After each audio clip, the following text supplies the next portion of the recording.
all see my shared PPT? Yes, Yes, ma'am. Yes, Okay. ma'am. So let's do a quick revision of our previous class. In last class, what we have seen? Hiatal hernia. Yes, hiatal hernia. What do you mean by hiatal hernia? Is also known as The esophageal stomach herniates okay. to the Portion of the stomach. Herniates into the thoracic cavity. Yes. Yes. So its description we have seen, its assessment and its intervention. Its intervention is similar to the GERD. Medical management and surgical management of GERD and hiatal hernia is same. Next we have seen hepatitis. What do you mean by hepatitis? inflammation. inflammation of liver. Yes. And types of hepatitis. How many types of hepatitis are there? Five. Five. Five. A, B, C, D, and E. The most important thing is we should know કે કયું hepatitis કયા transmission થી root of transmission થી spread થાય છે. So hepatitis A will spread through Fecal Fecal oral Oral route. route. Fecal Yes. oral route. route. Hepatitis B, Blood and Blood and blood blood and bloody products. fluids. blood products. Yes. Hepatitis C, Only blood fees. only blood. Yes. And hepatitis D, And our hepatitis B. B થાય તો hepatitis B થાય. yes. To get the infection of hepatitis B, the client must have hepatitis B infection, and hepatitis D will transmit same as like hepatitis B, blood and body fluids. Hepatitis E, Water. Waterborne virus. C color. Yes, there are. We have seen then stages and assessment of hepatitis. There are three stages: pre-icteric stage, icteric stage, and post-icteric stage. What comes in pre-icteric stage? It is highly transmissible. Yes, it is highly transmissible, and the client will start appearing having jaundice. Jaundice થયો નથી, but ધીરે ધીરે jaundice develop થશે. એને pre-icteric phase કહેવાય. What comes in icteric phase? It become more severe phase. A severe phase હશે. Jaundice એકદમ peak પર હશે અને client completely yellowish દેખાશે. એના conjunctiva, any skin, એના mucous membrane, all will turn into yellowish discoloration.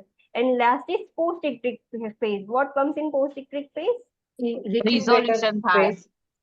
Yes, ધીરે ધીરે જે jaundice છે એનું resolution થવાનું start થશે. Jaundice ધીરે ધીરે ઓછું થશે. Then we have seen hepatitis A, its description, high risk individuals, its transmission, incubation period, infectious period, testing of hepatitis A, complication, prevention. Then hepatitis B, same description, high risk individual, transmission, incubation period, testing, complication, prevention. Hepatitis C, its description in high risk individual, transmission, incubation period, complication, and prevention. Hepatitis D, its description, high risk individuals, incubation period, testing, complication, prevention. And last, hepatitis E, we have seen its description, high risk individuals, transmission, incubation period, testing, complication, prevention. And most important, the home care instructions for client and its family members with hepatitis. જે બી client ને hepatitis હોય તો એના માટે શું instruction છે, એના family members માટે શું instructions છે, we have to remember that. Next we have seen pancreatitis. Pancreatitis means Inflammation of Inflammation of the Inflammation of pancreas. inflammation of the pancreas. There are two types of pancreas. And Pancreatitis, chronic. acute and chronic pancreatitis. Yes. Then we have seen the assessment of acute pancreatitis. The most distinct characteristic of acute pancreatitis is Turner sign and Cullen sign. Turner signs and Cullen signs. What happens in Cullen sign? Umbilical surrounding bluish discoloration. Yes, surrounding umbilicus there will be bluish discoloration. And what comes in Turner signs? What happens in Turner sign? Bluish discoloration at flank region. Flank side. Yes, bluish discoloration in the flank regions, or we can say lateral sides. Then we have seen its intervention for acute pancreatitis, then chronic pancreatitis, its assessment and its interventions. Pancreatic tumors and all has completed in oncological chapter. We have seen irritable bowel syndrome. What do you mean by irritable bowel syndrome? એ કેવું મતલબ ખાવાથી કે જે recurrent કોઈને constipation થઈ જાય છે કાં તો કોઈને diarrhea bowel irritation. Yes, કોઈ client છે એને કોઈ triggering factor ના લીધે એનું bowel irritate થઈ ગયા છે. અને આ ક્લાયન્ટનું બોવેલ ઓલવેઝ ઇરિટેટેડ જ રહેશે. જ્યારે બી એ ટ્રિગરિંગ ફેક્ટરના કોન્ટેક્ટમાં આવશે એને સાઇન એન્ડ સિમ્ટમ્સ શો થશે બીકોઝ એનું બોવેલ હવે ઇરિટેટ થઈ ગયું છે. એન્ડ સાઇન એન્ડ સિમ્ટમ્સમાં શું શો થશે તો ક્લાયન્ટને ડિપેન્ડ છે diarrhoea Constipation and diarrhea. Experience કરશે, કોન્સ્ટિપેશન એક્સપિરિયન્સ કરશે, એબ્ડોમિનલ પેઇન ઓર બ્લોટિંગ. એનું ઇન્ટરવેન્શન જોયું એને કોઈ મતલબ એવી ટ્રીટમેન્ટ નથી કે એ ઇરિટેબલ બોવેલને ક્યોર કરી શકે. તો આપણે ક્લાયન્ટને જ્યારે ડ્યુરિંગ જે એનું ફેઝ હોય કે જ્યારે ક્લાયન્ટ એક્સપિરિયન્સ કરતું હોય ટ્રિગરિંગ ફેક્ટરના લીધે તો ક્લાયન્ટને આપણે એડવાઇસ કરી શકીએ છીએ કે ડાયટ ફાઈબર ઇન્ક્રીઝ કરે, ફ્લુઇડ ઇન્ક્રીઝ કરે અને જે બી સિમ્ટમ હોય ડાયરિયા કે કોન્સ્ટિપેશન એ રિલીવ કરવા માટેની મેડિકેશન્સ લે અને પ્રોબાયોટિક એના ડાયટમાં ઇન્ક્લુડ કરે તો એનાથી એનું ઇન્ટેસ્ટાઇન હેલ્ધી રહે. So let's start with our today's topic is ulcerative colitis. What do you mean by ulcerative colitis? કોલોનમાં અલ્સર થઈ જાય તેના Ulcerative, Any- right? Any Ulcerative means inflammation. inflammation જેવું means. ulcer formation Ulcer થાય છે. અને ulcer ulcer કેમ form થાય છે? થાય અને Inflammation એમાં થાય છે એટલા માટે inflammation ના ulcer કારણે. થઈ જાય છે. Colitis means yes. અને colitis means કે inflammation ક્યાં થયું છે? Gallbladder-માં. Gallbladder colitis? No. Sorry. Col- Colon-માં. colon. Don't get mixed up. Cholecystitis Yeah. is gallbladder. Colitis is Okay. colon. Okay. Okay. So an Yes. ulcerative and inflammatory disease of the bowel that results in poor absorption of nutrients. Ulcer બી છે અને inflammation બી છે. Ulcerative means ulcer and colitis itis એટલે inflammation. તો ulcerative and inflammatory disease છે બોવેલનો અને એના લીધે શું થશે કે જે બી આપણે ન્યુટ્રિયન્ટ્સ લઈએ છીએ એ એનું એબ્ઝોર્પ્શન મેજોરિટી ઓફ ફૂડનું પોષણનું વોટરનું એબ્ઝોર્પ્શન ઇન્ટેસ્ટાઇનમાં થાય છે. તો ઇન્ટેસ્ટાઇન જ ડેમેજ થઈ ગઈ છે તો એબ્ઝોર્પ્શન નહીં થાય. Commonly begins in the rectum and spread upwards towards the cecum. Start ક્યાંથી થાય છે? અલ્સર ફોર્મ થવાનું, ઇન્ફ્લામેશન થવાનું રેક્ટમ થી સ્ટાર્ટ થાય છે અને ધીરે ધીરે એ ઉપર જાય છે સીકમ સુધી. What is caecum? Large Cow- ઇન્ટેસ્ટાઇનનું ફર્સ્ટ પાર્ટ Large intestine પછી જે કર્વ પોર્શન હોય છે. નો, લાર્જ ઇન્ટેસ્ટાઇન પછી જે કર્વ પોર્શન છે એને આપણે સિગ્મોઇડ કોલોન કહીએ છીએ. ના લાર્જ ઇન્ટેસ્ટાઇનનું ફર્સ્ટ પાર્ટ જ્યાં જીજનું કમ્પ્લીટ થાય caecum start ileum, not jejunum. Sorry Yes, Yes. ileum. Ileum પછી. ઇલિયમ જ્યાં બી મતલબ ઇલિયમ જેવું કમ્પ્લીટ થાય અને large intestine ascending colon start થાય એ જે પોર્શન છે ને સિકમ કહેવાય. એટલે જ્યાં અલ્સરેટિવ કોલાઇટિસ વાળું જે ડિઝીઝ છે એ રેક્ટમ થી સ્ટાર્ટ થાય અને છેક આખું લાર્જ ઇન્ટેસ્ટાઇન કવર કરી લે છેક સિકમ સુધી. એ અપવર્ડ એટલી દૂર સુધી એ જઈ શકે છે. The colon becomes edematous and may develop bleeding lesions and ulcers. The ulcers may lead to perforation. હવે જે કોલોન છે જેમાં ઇન્ફ્લામેશન થઈ ગયું છે એકદમ એડિમેટસ થઈ જશે, ફૂલી જશે અને એના લીધે એમાં બ્લીડિંગ મતલબ અલ્સર્સ ફોર્મેશન થઈ જશે અને અલ્સર્સ માંથી બ્લીડિંગ બી થવાનું સ્ટાર્ટ થઈ જશે અને સમટાઈમ્સ એ અલ્સર એટલા વર્સ થઈ જશે કે એના લીધે પરફોરેશન થઈ જશે. Perforation means Hole. Hall create કરી દેશે. એ અલ્સર્સ એટલા ડીપ થઈ જશે કે એટલું બધું મ્યુકસ જે મેમ્બ્રેન છે એને ઇરોડ કરી દેશે કે ઇન્ટેસ્ટાઇન્સમાં હોલ્સ થઈ જશે. તો એટલું સિવિયર એ થઈ શકે છે. Scar tissue develops and causes loss of elasticity and loss of ability to absorb the nutrients.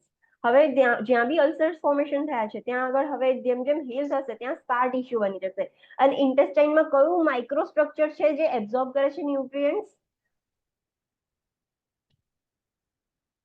આપણે એને શું કહીએ છીએ? Hair like structure.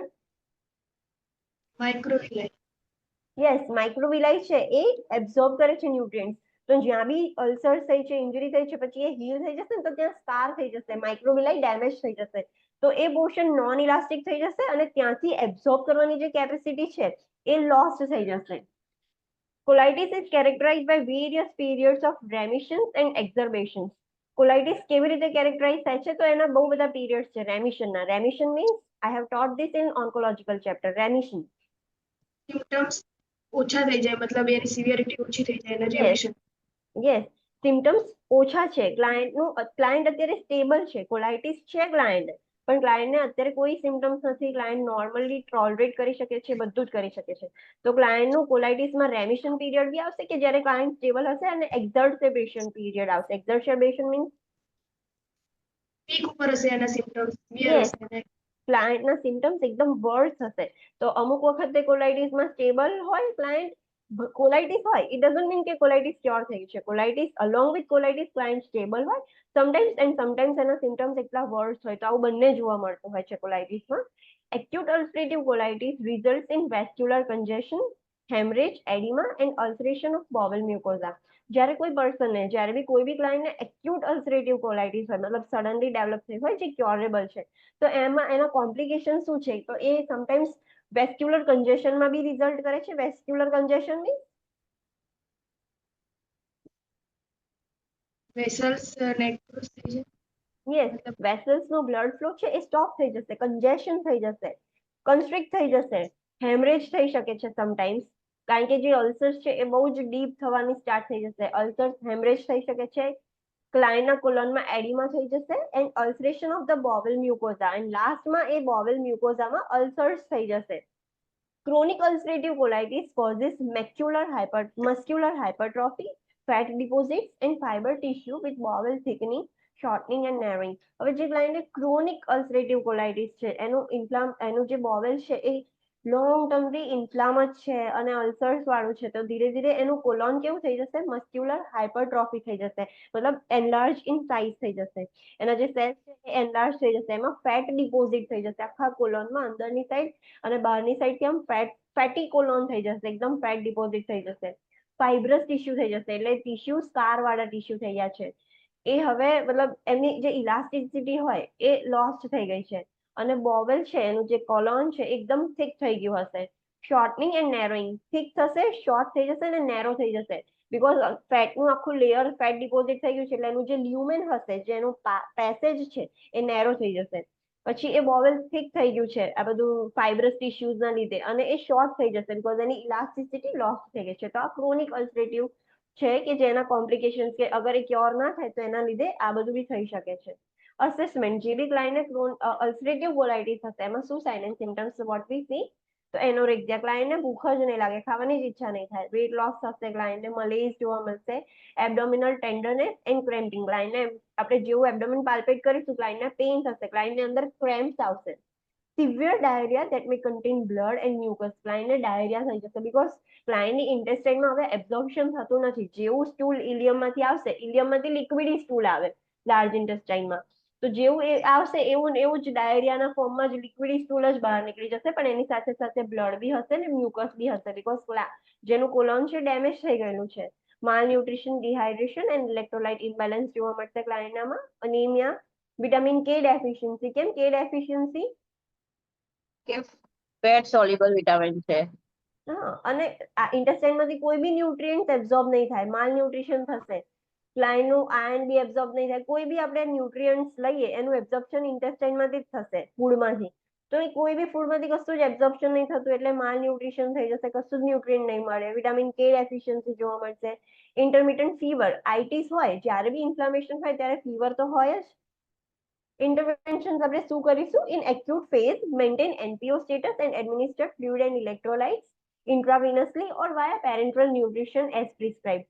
ક્લાયન્ટને જ્યારે એક્યુટ ફેઝમાં હોય જ્યારે હજુ એકદમ સડનલી જ ડેવલપ થઈ ગયું છે અને એક્યુટ ફેઝમાં છે ક્લાયન્ટનું કોલોનમાં અલ્સર્સ થઈ ગયું છે, ઇન્ફ્લામેશન થઈ ગયું છે તો ક્લાયન્ટને એનપીઓ કરી દેવાનું અને આઈવી ફ્લુઇડ્સ એન્ડ ઇલેક્ટ્રોલાઇટ્સ અને આઈવી થ્રુ સ્ટાર્ટ કરવાના ઓર એલ્સ તમે પેરેન્ટલ ન્યુટ્રિશન બી આપી શકો છો ક્લાયન્ટ અગર સિવિયરલી માલનરિશ્ડ હોય તો.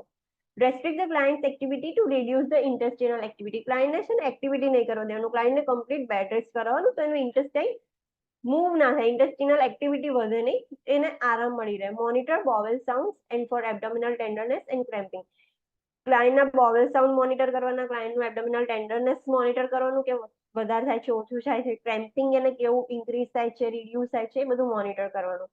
મોનિટર સ્ટૂલ મોનિટર કરવાનું. શું મોનિટર કરવાનું સ્ટૂલમાં? કલર, એની consistency and the presence or absence of blood, એમાં બ્લડ છે કે નહીં એ બી આપણે મોનિટર કરવાનું. Monitor for bowel perforation and peritonitis and haemorrhage, bowel perforation હશે, બોવેલ જેવું પરફોરેટ થશે એટલે ક્લાયન્ટના પેરિટોનિયલ કેવિટીમાં એ બધું જ જે કન્ટેન્ટ છે બોવેલનું એ લીક થઈ જશે, પરફોરેશન થશે એટલે તો ક્લાયન્ટને પેરિટોનાઇટિસ થઈ જશે. તો એના બધા જે સાઇન એન્ડ સિમ્ટમ્સ હતા એ આપણે ચેપ્ટરના સ્ટાર્ટિંગમાં જોયા હતા તો એ મોનિટર કરવાના. ક્લાયન્ટને હેમરેજ હશે, પરફોરેટ થઈને હેમરેજ થતું હશે તો એવી સાઇન્સ મોનિટર કરવાના. Monitor daily weight, serum electrolyte and complete blood count and vital signs, ક્લાયન્ટનું વેટ ડેલી ચેક કરવાનું. આપણને એના પરથી આઈડિયા આવશે કે ક્લાયન્ટ માલનરિશ છે કે શું છે. ઇલેક્ટ્રોલાઇટ્સ એના ચેક કરવાના, CBC ચેક કરવાનું અને વાઇટલ સાઇન્સ ક્લાયન્ટના ચેક કરવાના. Following the acute phase the diet progresses from clear liquid to low fibre diet as prescribed and tolerated. હવે એક્યુટ ફેઝ પછી મતલબ જેવું ક્લાયન્ટને પ્રોબ્લેમ થયો છે, તમે NPO કર્યું, ધીરે ધીરે રિકવર કરવાનું સ્ટાર્ટ કરે, તો એનું ડાયટ હવે ધીરે ધીરે પહેલા ક્લિયર લિક્વિડ સ્ટાર્ટ કરવાનું અને પછી ધીરે ધીરે સોફ્ટ અને આપણે સોલિડ ડાયટ આપીએ, પણ એને લો ફાઇબર ડાયટ આપવાનું. બીકોઝ હાઈ ફાઇબર ડાયટથી શું થશે કે સ્ટૂલ ફોર્મ થાય, ઇન્ટેસ્ટાઇનમાં ઇઝીલી ફોર્મ થાય. તો આપણે અત્યારે ઇન્ટેસ્ટાઇનને આરામ કરવાનો છે, તો ક્લાયન્ટને લો ફાઇબર ડાયટ આપવાનું. Instruct the client about diet. Usually, a low fiber diet is prescribed during an exacerbation episode. In addition, high protein diet with vitamins and iron supplements are prescribed. ક્લાયન્ટને સમજાવવાનું કે જ્યારે તમને જે સિમ્ટમ્સ છે એ બહુ વર્સ થઈ જાય, એક્ઝર્બેશન પીરિયડમાં હોય, ત્યારે લો ફાઇબર ડાયટ લેવાનું, તો ઇન્ટેસ્ટાઇનને આરામ મળી રહે. બીકોઝ ફાઇબર રીચ ડાયટ શું કરશે, સ્ટૂલનો બલ્ક ઇન્ક્રીઝ કરશે, સ્ટૂલને બહાર કાઢશે આપણા બોડીમાંથી. તો ક્લાયન્ટને સમજાવવાનું કે અત્યારે લો ફાઇબર ડાયટ લેવાનું. એન્ડ તમને ન્યુટ્રિશન, મસલ, મતલબ એકદમ ક્લાયન્ટને વેટ લોસ થશે તો આપણે એને મસલ બિલ્ડ કરવાના છે, ન્યુટ્રિશન પ્રોવાઈડ કરવાનું છે. તો ક્લાયન્ટને આપણે કહી શકીએ છીએ કે તમે હાઈ પ્રોટીન ડાયટ લઈ શકો છો, vitamin and iron rich supplement તમારે લેવા પડશે, બીકોઝ તમારી ઇન્ટેસ્ટાઇન એબ્ઝોર્બ નથી કરી શકતી. તો એઝ મચ એઝ પોસિબલ તમે લઈ શકો છો.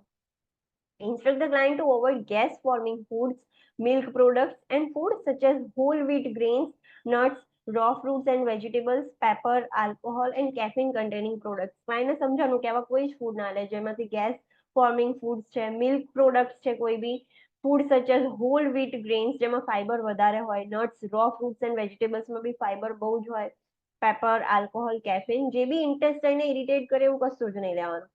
Instruct the client to avoid smoking. Encourage the client to schedule activities around rest period. ક્લાયન્ટને સમજાવવાનું કે તમારી જે એક્ટિવિટીઝ છે એ એવી રીતે અરેન્જ કરવાની કે વચ્ચે વચ્ચે રેસ્ટ મળી રહે.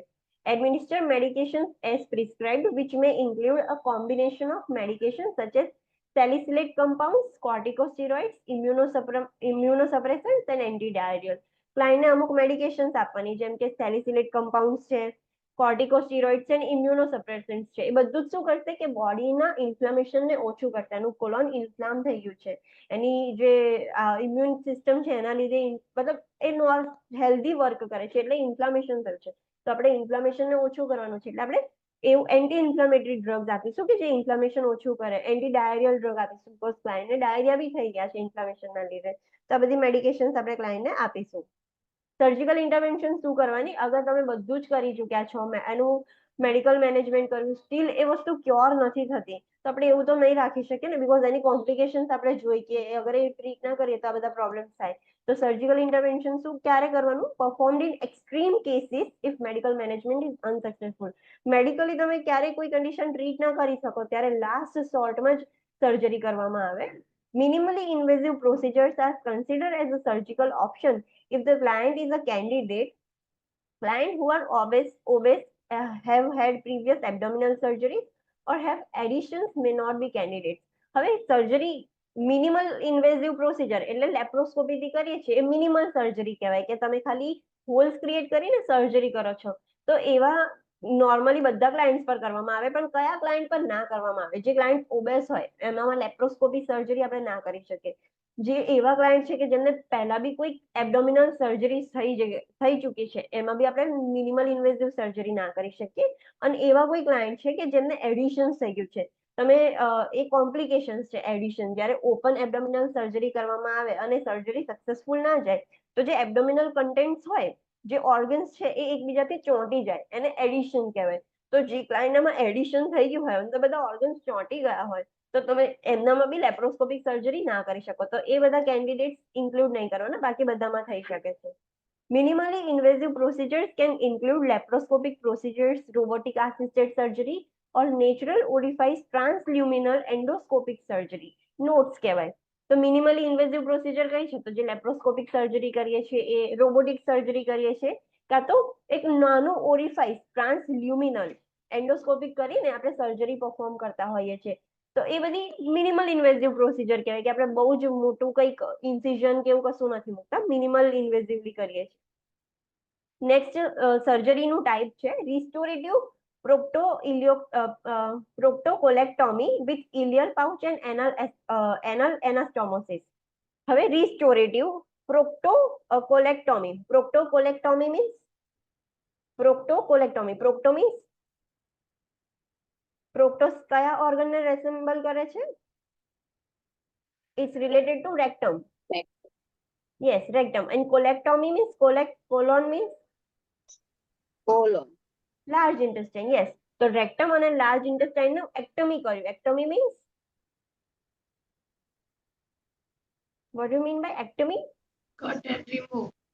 યસ રિમૂવ કર્યું છે એટલે રેક્ટમ એન્ડ રેક્ટમની સાથે સાથે આખું કોલોન આપણે રિમૂવ કરી દીધું છે અને પછી શું કર્યું છે ઇલિયલ પાઉચ બનાવ્યું છે એટલે જે ઇલિયમ છે એનું એક પાઉચ બનાવી દીધું છે અને એનું એનાસ્ટોમોસિસ એટલે એને કનેક્ટ કરી દીધું છે તો આનું સર્જરીનું નામ છે આરપીસી આઈપીએએ તો એમાં શું કરવામાં આવે તો અલાઉસ ફોર બોવેલ કોન્ટિનેન્સ આ સર્જરીમાં શું થાય કે ક્લાયન્ટ સ્ટૂલ ક્યાંથી પાસ કરશે એનું જે રેક્ટમમાંથી જે નોર્મલ એનલ પાસેજથી કરશે ત્યાંથી જ કરશે એટલે આ સર્જરીથી ક્લાયન્ટને બોવેલ કોન્ટિનેન્સ અલાઉ કરશે કે બોવેલ એ નોર્મલી જ મતલબ સ્ટૂલ છે એનું નોર્મલી પાસ કરી શકે છે મે બી પરફોર્મ થ્રુ લેપ્રોસ્કોપિક પ્રોસિજર આ લેપ્રોસ્કોપીથી બી કરવામાં આવે છે involves two-stage procedure that includes removal of colon and most of the rectum. The anus and anal sphincter remains intact. હવે આ સર્જરીમાં બે પ્રોસિજરમાં કરવામાં આવે કે પહેલી એક વખત સર્જરી થાય પછી બીજી વખત થાય તો ફર્સ્ટ પ્રોસિજરમાં શું કરશે લેટ મી શો યુ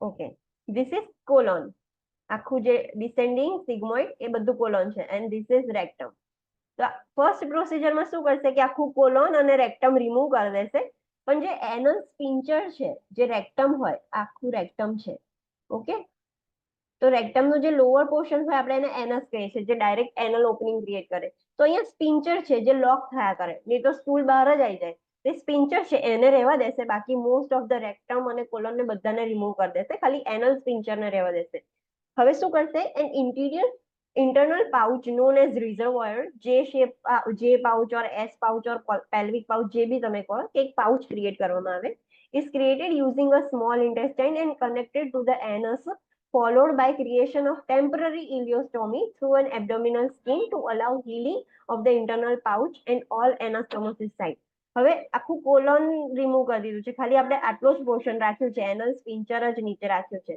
તો જે ઇલિયમ છે સ્મોલ ઇન્ટેસ્ટાઇનનું લાસ્ટ પોર્શન છે એને ડાયરેક્ટલી અહીંયા કનેક્ટ કરી દેશે એટલે જે બધી સ્મોલ ઇન્ટેસ્ટાઇનનું જે લાસ્ટ પોર્શન છે એને સીધું એનલ સ્પિન્ચર જોડે કનેક્ટ કરી દેશે આ એનલ સ્પિન્ચર છે એની જોડે એનાસ્ટોમોસિસ કરી દેશે અને એક પાઉચ ક્રિએટ કરી દેશે એ પાઉચ રેક્ટમનું કામ કરશે કે ત્યાં ટેમ્પરરી સ્ટૂલ સ્ટોર થશે જેવું પછી એનલ સ્પિન્ચર ઓપન થાય એટલે સ્ટૂલ પાસ થઈ જાય પણ આપણે અત્યારે એનાસ્ટોમોસિસ કર્યું છે તો એને હીલ થવા માટે થોડોક ટાઈમ જોઈશે તરત જ એ નોર્મલ ફંક્શન સ્ટાર્ટ નહીં કરી દે તો જ્યાં સુધી હીલ ના થઈ જાય ત્યાં સુધી એબડોમન પર એક ઓપનિંગ ક્રિએટ કરવામાં આવે જે એબડોમન હોય એની બહાર એક ઓપનિંગ ક્રિએટ કરવામાં આવે કે જ્યાંથી ટેમ્પરરી જ્યાં સુધી એનાસ્ટોમોસિસ કર્યું છે આપણે નવું એક પાઉચ બનાવ્યું એ પાઉચ આપણે બનાવ્યું છે એટલે સૂચર્સ લીધા હશે પછી એ પાઉચને પાછું આપણે એનલ સ્પિન્ચર જોડે કનેક્ટ કર્યું તે જ્યાં સુધી કમ્પ્લીટલી હીલ ના થઈ જાય એના સૂચર ત્યાં સુધી એના ઉપર આપણે લોડ નથી આપવાનો તો ટેમ્પરરી એક એબડોમન પર સ્ટોમી ક્રિએટ કરે ઇલિયોસ્ટોમી ક્રિએટ કરે જે ટેમ્પરરી હોય કે ત્યાંથી ટેમ્પરરી સ્ટૂલ પાસ થાય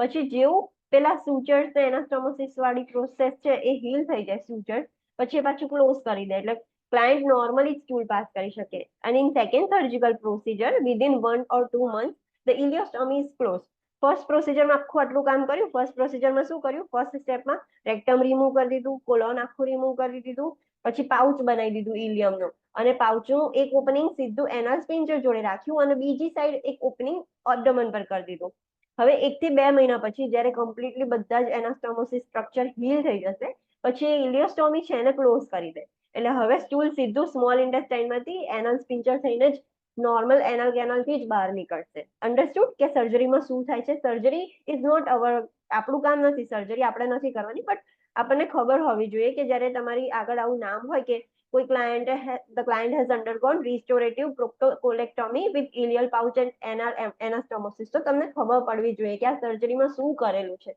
તો તમને આઈડિયા આવે કે ઓકે આ ક્લાયન્ટ અને તમને એવું કે client has undergone this surgery RPC IPAA હવે 1 to 2 મંથ પછી કઈ ઇન્ટરવેન્શન કરવાની, તો તમને ખબર હોય કે ઓકે આ ક્લાયન્ટની સર્જરીમાં આવું થાય છે ને 1 to 2 મંથ પછી ઇલિયોસ્ટોમી ક્લોઝ થાય છે, તો તમે ક્વેશ્ચન સોલ્વ કરી શકશો. તો યુ શુડ હેવ નોલેજ કે આ સર્જરીમાં શું કરવામાં આવે છે. Understood?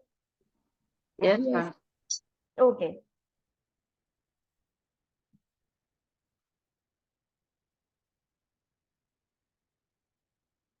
Next surgery is total proctocolectomy with permanent ileostomy. What does its name suggest? Proctocolectomy. Same rectum અને કોલોન નો કટ કરી રિમૂવ કરવાનું, પણ અહીંયા Yes, and which permanent yes, હવે પેલામાં કેવું હતું કે ટેમ્પરરી ઇલિયોસ્ટોમી કરતા હતા. એ ઇલિયોસ્ટોમી 1 થી 2 મહિના પછી ક્લોઝ કરવામાં આવતી હતી અને ક્લાયન્ટ નોર્મલી જ એનાલ કેનાલથી સ્ટૂલ પાસ કરતો હતો. પણ આમાં એ ઇલિયોસ્ટોમી પરમેનન્ટ છે. હવે ક્લાયન્ટને ઇલિયોસ્ટોમીથી જ એટલે એબ્ડોમેન પર એક હોલ ક્રિએટ કરશે, સ્ટોમી ક્રિએટ કરશે, એમાંથી જ એ સ્ટૂલ પાસ કરશે. Perform if the client is not a candidate for RPC IPAA or if the client prefers this type of procedure. આ સર્જરી કોનામાં કરવામાં આવે કે જે ક્લાયન્ટ આપણે આરપીસી આઈપીએએ વાળી સર્જરી ના કરી શકતા હોય જે ક્લાયન્ટ પર, એમના માટે, ઓર એલ્સ કોઈ ક્લાયન્ટને આ ટાઈપની સર્જરી કરાવી હોય તો એના માટે આપણે આ સર્જરી યુઝ કરીએ છીએ. The procedure involves removal of entire colon, rectum, anus અને anal closure, બધું જ anal sphincter, આખું anal closure બધું જ રિમૂવ કરી દેવામાં આવે. And the end of the terminal ileum forms the stoma or ostomy, which located in the right lower quadrant. હવે જે ઇલિયમ છે, જે last portion of small intestine છે, અને ડાયરેક્ટલી એબ્ડોમેન પર ઓપનિંગ ક્રિએટ કરવામાં આવે છે. ક્લાયન્ટ ત્યાંથી જ પછી સ્ટૂલ પાસ કરશે. પ્રી ઓપરેટિવ ઇન્ટરવેન્શન, આપણું કામ હવે અહીંથી સ્ટાર્ટ થાય છે. સર્જરી આપણું કામ નથી. આપણે પ્રી ઓપરેટિવ અને પોસ્ટ ઓપરેટિવ ઇન્ટરવેન્શન પર ફોકસ કરવાનું. તો સર્જરી પહેલા આપણે શું ધ્યાન રાખવાનું, તો inform consent need to be obtain. ક્લાયન્ટે કન્સન્ટ આપી દીધી હોય એ જોઈ લેવાનું. Consult with the enterostomal therapist to help identify optimal placement of the ostomy. જે એન્ટેરોસ્ટોમલ થેરાપિસ્ટ હોય એની સાથે કન્સલ્ટ કરી લેવાનું, તો એ તમને પ્રોપર લોકેશન આપી દેશે કે ક્લાયન્ટના નીડ અકોર્ડિંગ અહીંયા જ ઓસ્ટોમી ક્રિએટ કરવાની. Instruct the client on dietary restrictions. The client may need to follow a low fiber diet for first 2 days before surgery. ક્લાયન્ટને સમજાઈ દેવાનું સર્જરી પહેલા, સર્જરીના 1-2 દિવસ પહેલા ક્લાયન્ટને લો ફાઈબર ડાયટ ફોલો કરવું પડશે. Parenteral antibiotics are administered 1 hour before the surgical opening. જ્યારે સર્જરી કરવાની હોય, સર્જિકલ આપણે ઓપનિંગ ક્રિએટ કરીશું તો એના 1 કલાક પહેલા જ આપણે એને એન્ટીબાયોટિક્સ આઈવી થ્રુ સ્ટાર્ટ કરવી પડશે. Address body image concerns and allow the client to express concerns. A visit from an ostomate may be helpful to the client. ક્લાયન્ટને બોડી ઇમેજ ચેન્જીસ, હવે ઓબ્વિયસ છે કે ક્લાયન્ટને જ્યારે સર્જરી પછી આવશે ત્યારે એક એબ્ડોમેન પર એક ઓપનિંગ હશે જેમાંથી સ્ટૂલ પાસ થતું હશે, તો ક્લાયન્ટને બોડી ઇમેજ કન્સર્ન્સ હશે. તો આપણે ક્લાયન્ટને સમજાવવાનું, અલાઉ કરવાનું કે તમે જે બી કન્સર્ન્સ હોય એ એક્સપ્રેસ કરી શકો છો. અને ક્લાયન્ટને જે બીજા ઓસ્ટોમેટ હોય, એટલે જે બીજા કોઈ પેશન્ટ હોય કે જેમને આવું ઓસ્ટોમી ક્રિએટ કરેલું હોય, તો ક્લાયન્ટને આપણે એના સાથે બી વિઝિટ કરાવી શકીએ છીએ અને મળાઈ શકીએ છીએ. તો ક્લાયન્ટને થોડુંક રિલીફ ફીલ થાય, એ લોકો શેર કરી શકે કે કેવું હોય એકચ્યુઅલી, કેવી રીતે એને મેનેજ કરવાનું, તો ક્લાયન્ટને સારું ફીલ થાય. પણ આ બધું સર્જરી પહેલા કરવાનું. પોસ્ટ ઓપરેટિવ ઇન્ટરવેન્શન્સ આપણે શું કરીશું? A pouch system with a skin barrier is usually placed on the stoma post-operatively. If the pouch system is not covering the stoma, a petroleum gauze dressing is placed over the stoma as prescribed to keep it moist, followed by dry sterile dressing. એક pouch જેમાં skin barrier હોય, એટલે direct આપણે skin પર ચોંટાડવાનું હોય. એક તમે જોયું હશે કોલોસ્ટોમી બેગ જોઈ છે ક્યારે ઇમેજીસમાં કાં તો કોઈ પેશન્ટ પર? હા મેમ. Yes. તો એ પાઉચ હોય એ ડાયરેક્ટલી જ્યાં ઓપનિંગ કર્યું હોય સ્ટોમાં એની ઉપર જ મૂકવામાં આવે. હવે જો પાઉચ જે છે, મતલબ એ જે પાઉચની આખી જે સિસ્ટમ હોય એની ઉપર સ્ટીકર હોય, તો એ પ્રોપરલી સ્ટોમાને કવર નથી કરતું. કારણ કે અત્યારે સર્જરી કરી છે એટલે સ્ટોમા થોડુંક મોટું હશે, એડિમેટસ હશે, તો આપણે પેટ્રોલિયમ ગોઝ ડ્રેસિંગ બી એની ઉપર કરી શકીએ છીએ. એનાથી શું કે સ્ટોમા ડ્રાય ના થઈ જાય, એ મોઇસ્ટ જ રહે. અને પહેલા એ ડ્રેસિંગ કરો તો ધીરે ધીરે પછી તમે સ્ટરાઇલ ડ્રેસિંગ કરી શકો છો જે ડ્રાય હોઈ શકે. Monitor the stoma for size, unusual bleeding and necrotic tissue. એ સ્ટોમા તમારે સર્જરી પછી મોનિટર કરતું રહેવું પડશે કે સ્ટોમાની સાઇઝ કેવી છે, કોઈક અનયુઝ્યુઅલ બ્લીડિંગ થાય છે સ્ટોમાથી, કાં તો કોઈક નેક્રોસિસ થઈ ગયું છે કે નહીં. એના કલર ચેન્જીસ ખાસ મોનિટર કરવાના. આપણે ઓન્કોલોજી વાળા ચેપ્ટરમાં જોયું હતું કયા કયા કલર્સથી આપણે ઇન્ડિકેટ કરતા હતા, કેટલા ટાઈપ્સનું હતું કલર? રેડ એન્ડ પિંક હોય તો નોર્મલ, પછી Yes. બ્લુ પર્પલ બતાવો તો બ્લડ સપ્લાય કમ્પ્રેસ થાય, મતલબ ત્યાં બ્લડ સપ્લાય એટલે એબનોર્મલ છે. And third one is, third કયું હતું? પેલ Black? પેલ હા. પેલ થઈ જશે. ઓકે, તો એ વસ્તુ ફરી જોઈ લેવાની, યાદ કરી લેવાની. Note that the normal, okay, it is given here. Note that the normal stoma color is pink to bright red and shiny, indicating high vascularity. Normal colour કયો છે? એકદમ પિંક ઓર બ્રાઇટ રેડ હશે સ્ટોમા, એનો મતલબ કે હાઈ વેસ્ક્યુલારિટી છે, normal healthy સ્ટોમા છે. અગર સ્ટોમા જે છે એકદમ પેલ પિંક થઈ જાય તો indicates low haemoglobin and haematocrit flavour. એટલે પેલ હોય તો એનો મતલબ કે બ્લડ સપ્લાય ઓછો છે, HB ઓછું છે, ક્લાયન્ટનું બ્લડ લોસ વધારે થયું છે. અને જો પર્પલ અને બ્લેક સ્ટોમા હોય એનો મતલબ કે સર્ક્યુલેશન કમ્પ્લીટલી કોમ્પ્રોમાઇઝ થઈ ગયું છે. બ્લેક અને પર્પલ ક્યારે થઈ જાય? સાઇનોસિસ થઈ જાય. પછી જો એ બ્લેક ને પર્પલ વાળું હીલ કરવામાં, એને ટ્રીટ કરવામાં ના આવે તો ધીરે ધીરે નેક્રોસિસ થઈ જાય. તો બ્લેક અને પર્પલ સ્ટોમા એન્ડ પેલ સ્ટોમા છે એ એબનોર્મલ છે. Black stoma indicates compromise circulation requiring PHCP notification. તરત જ PHCP ને ઇન્ફોર્મ કરવું પડશે. Assess the function of the ostomy. જે સ્ટોમા છે એ પ્રોપરલી ફંક્શન કરે છે કે નહીં એ બી કમ્પ્લીટલી અસેસ કરવાનું, ક્યાંક ઓબ્સ્ટ્રક્શન તો નથી થઈ ગયું ને. Expect that the stool is liquid in the immediate post-operative period but becomes more solid depending on the area of creation. Ascending colon liquid હોય, transverse colon માં loose to semi-formed હોય ને descending colon માં close to normal હોય. સ્ટાર્ટિંગમાં surgery પછી સ્ટાર્ટિંગમાં શું કહેવાય કે એ વસ્તુ લિક્વિડ સ્ટૂલ જ પાસ થશે અને ધીરે ધીરે એની કન્સિસ્ટન્સી ચેન્જ થાય. પણ એ બી ડિપેન્ડ કરે છે કે કઈ એરિયામાં ઓપનિંગ ક્રિએટ કર્યું છે. અસેન્ડિંગ કોલોનમાં ઓપનિંગ ક્રિએટ કર્યું હોય તો સ્ટૂલ કેવું હોય? Watery. વોટરી હોય, બીકોઝ સ્ટૂલ ધીરે ધીરે પાસ થશે પછી એનું વોટર એબ્ઝોર્બ થશે. તો જો સ્ટાર્ટિંગમાં એટલું બધું વોટર એબ્ઝોર્બ ના થઈ ગયું હોય, સ્ટાર્ટિંગમાં થોડુંક બહુ જ લિટલ અમાઉન્ટ ઓફ એબ્ઝોર્બ થાય, પછી ટ્રાન્સવર્સમાં જાય ત્યારે થોડુંક વધારે એબ્ઝોર્બ થાય અને ડિસેન્ડિંગ કોલોનમાં કમ્પ્લીટલી વોટર એબ્ઝોર્બ થઈ જાય અને હાર્ડ સ્ટૂલ ફોર્મ થાય. તો જો અસેન્ડિંગ કોલોનમાં જો આપણે ઓપનિંગ ક્રિએટ કરી દઈએ તો સ્ટૂલમાંથી વોટર એબ્ઝોર્બ થવાનું એને એટલો ટાઈમ જ નહીં મળે, તો લિક્વિડ સ્ટૂલ નીકળશે ઓપનિંગમાંથી. જો ટ્રાન્સવર્સ કોલોની અંદર ક્યાંક મતલબ ઓપનિંગ ક્રિએટ કરવામાં આવ્યું છે તો એ સ્ટૂલ કેવું હશે? લૂઝ હશે કાં તો સેમી સોલિડ હશે. અને ડિસેન્ડિંગ કોલોનમાં અગર હશે તો એ એકદમ નોર્મલ સ્ટૂલની ક્લોઝનેસમાં હશે, કે નિયર ટુ નોર્મલ હશે સ્ટૂલ.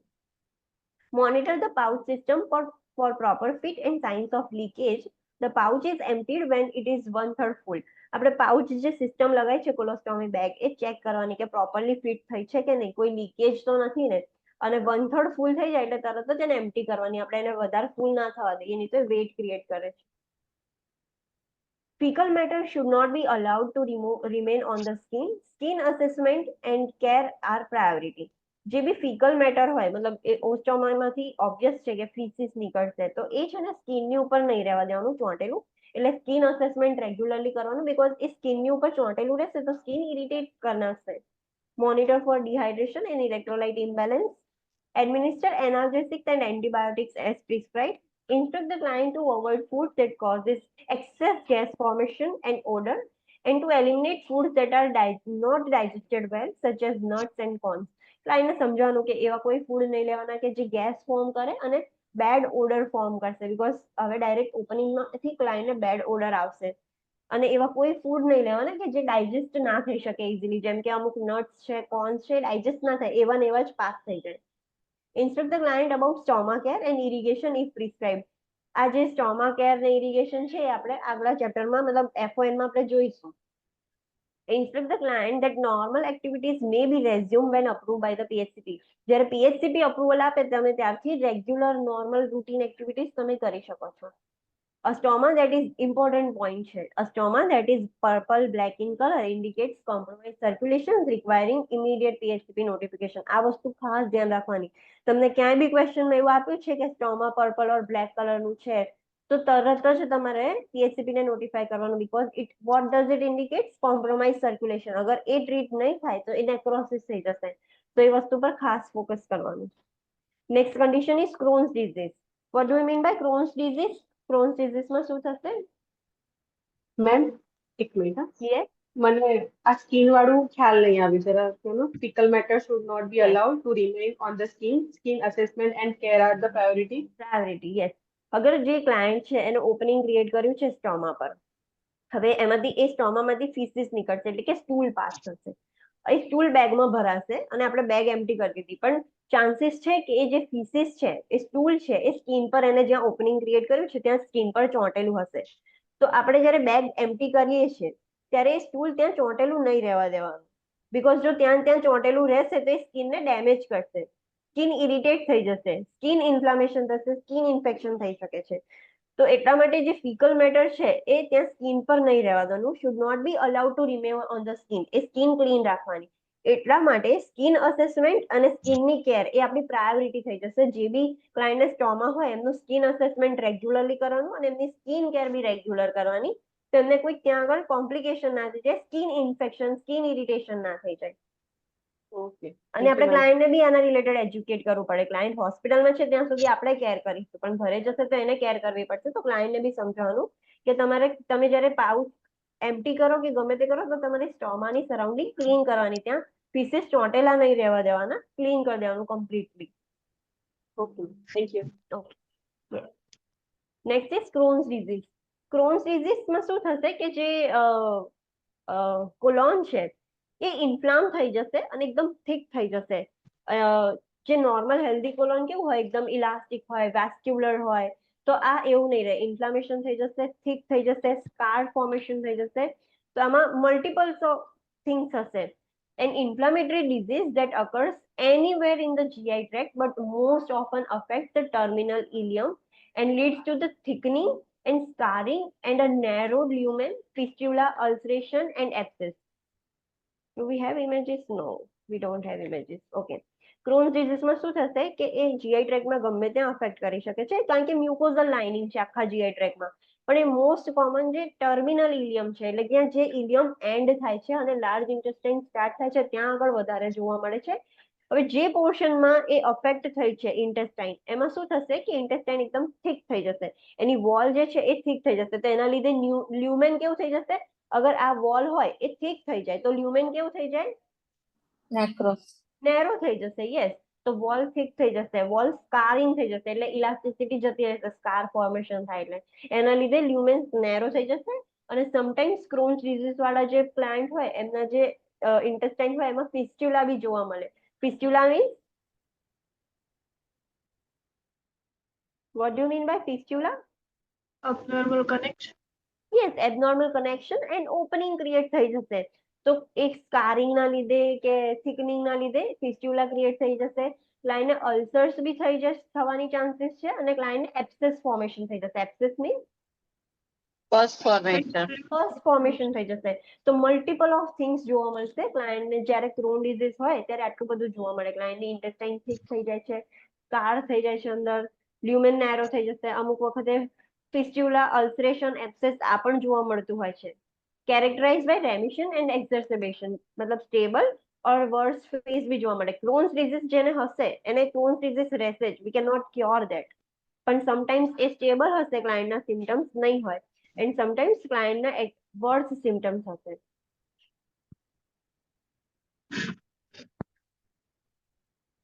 અસેસમેન્ટ, એનું અસેસમેન્ટ આપણે કેવી રીતે કરીશું? જે ક્લાયન્ટને ક્રોન્સ ડિઝીઝ હશે ને, તો ફીવર આવતો હશે ક્લાયન્ટને, cramp like colicky pain after meals. જેવું ક્લાયન્ટ જમશે ને તો મીલ્સ લીધા પછી એને ક્રેમ્પ્સ થશે અને કોલિકી મીન્સ એકદમ ચૂંગ આવતી હોય. તમે એવું એક્સપિરિયન્સ કર્યું હશે, આમ એકદમ સડન શાર્પ પેઇન થાય, પેટમાં ચૂંક આવે ને એવું, એને કોલિકી પેઇન કહેવાય. ડાયરિયા, સેમી સોલિડ સ્ટૂલ થશે which may contain mucus, pus or the presence of blood in the stool. જે ક્લાયન્ટને ડાયરિયા થઈ જશે તો ડાયરિયાની અંદર મ્યુકસ, પસ, સેપ્સિસના લીધે. અને જો અલ્સરેશન થઈ ગયા હોય તો એ અલ્સર્સ આમ કેવું છોલાય તો એમાંથી બ્લડ બી નીકળે, તો બ્લડ બી હોઈ શકે અંદર. એબડોમિનલ પેઇન એન્ડ ડિસ્ટેન્શન થઈ જશે.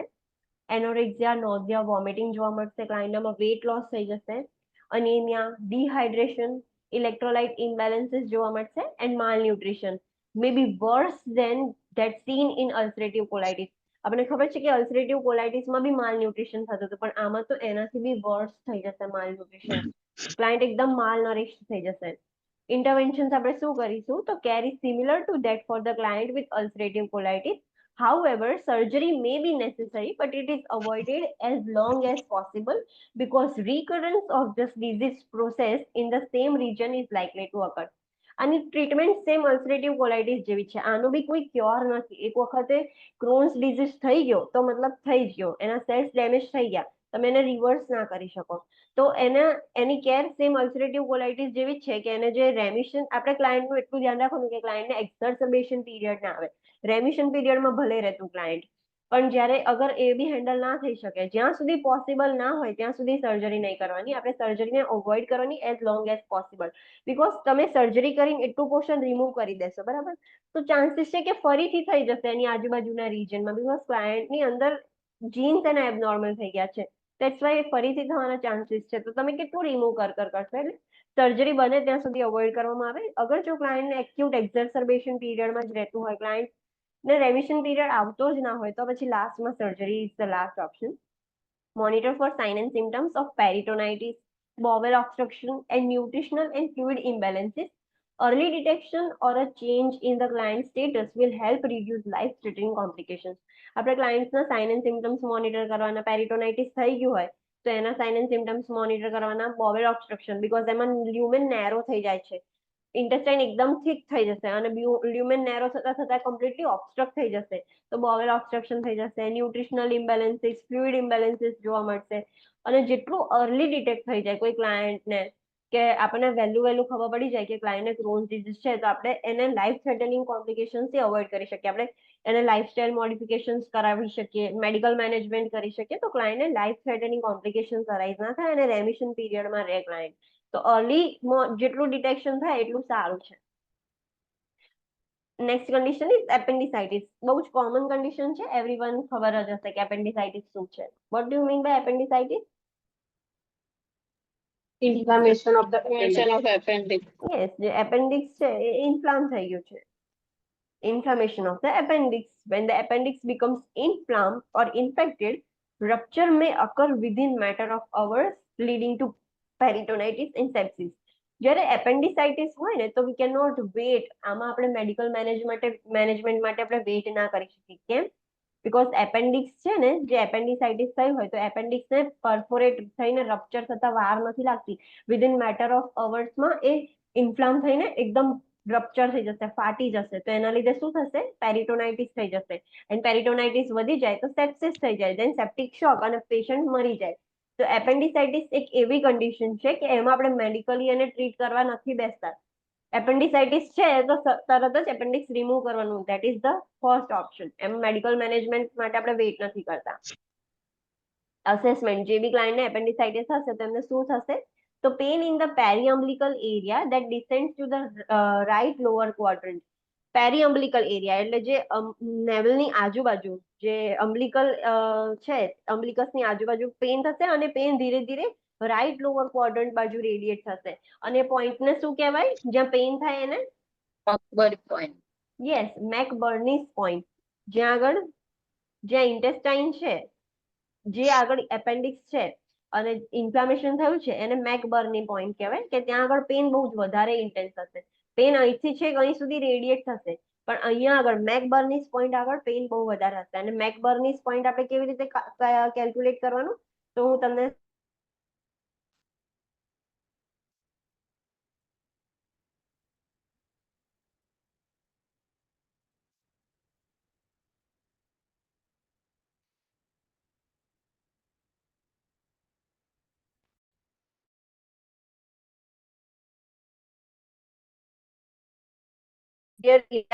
હોય, જે તમને જે પેલ્વિસનું સ્ટ્રક્ચર ખબર હશે, તો જે સ્ટ્રક્ચર હોય એ આવું હોય.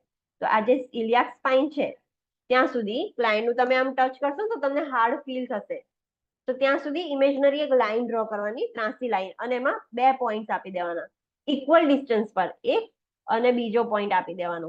હવે આ એક પોઈન્ટ ઇક્વલ ડિસ્ટન્સ પર અને આ બીજો પોઈન્ટ આપણે 3 પાર્ટ્સમાં ડિવાઈડ કરી દીધું, 1, 2 એન્ડ 3. 3 પાર્ટ્સ ડિવાઈડ કરે. હવે નેવલ થી 2/3 એટલે કે 1 અને 2, 3 માંથી 2/3 પોર્શન આગળ પેન થાય એ મેકબર્નીસ પોઈન્ટ કહેવાય. અન્ડરસ્ટુડ? આપણે એક ઇમેજનરી લાઈન ડ્રો કરી નેવલ થી લઈને સુપિરિયર ઇલિયાક સ્પાઇન સુધી. હવે એને ઇક્વલ ડિસ્ટન્સ પર આપણે ડિવાઈડ કરી દીધા 3 પાર્ટ્સમાં. આ 1, 2 એન્ડ 3 પાર્ટ્સ ડિવાઈડ થઈ ગયા. તો આ નેવલ છે અને આ ઇલિયાક સ્પાઇન છે.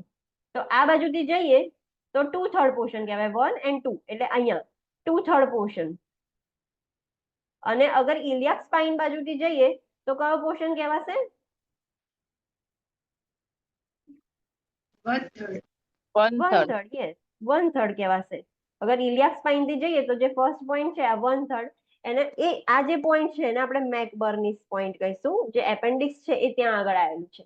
તો ઇલિયાક બાજુથી કાઉન્ટ કન્સિડર કરીશું તો 1/3 portion from the iliac spine, અને નેવલ થી કાઉન્ટ કરીએ તો 2/3 પોર્શન ફ્રોમ ધ નેવલ. એ જે મેકબર્નીસ પોઈન્ટની લોકેશન છે, 2/3 portion from the navel or 1/3 portion from the iliac spine. એ વસ્તુ એવી રીતે યાદ રાખવાની.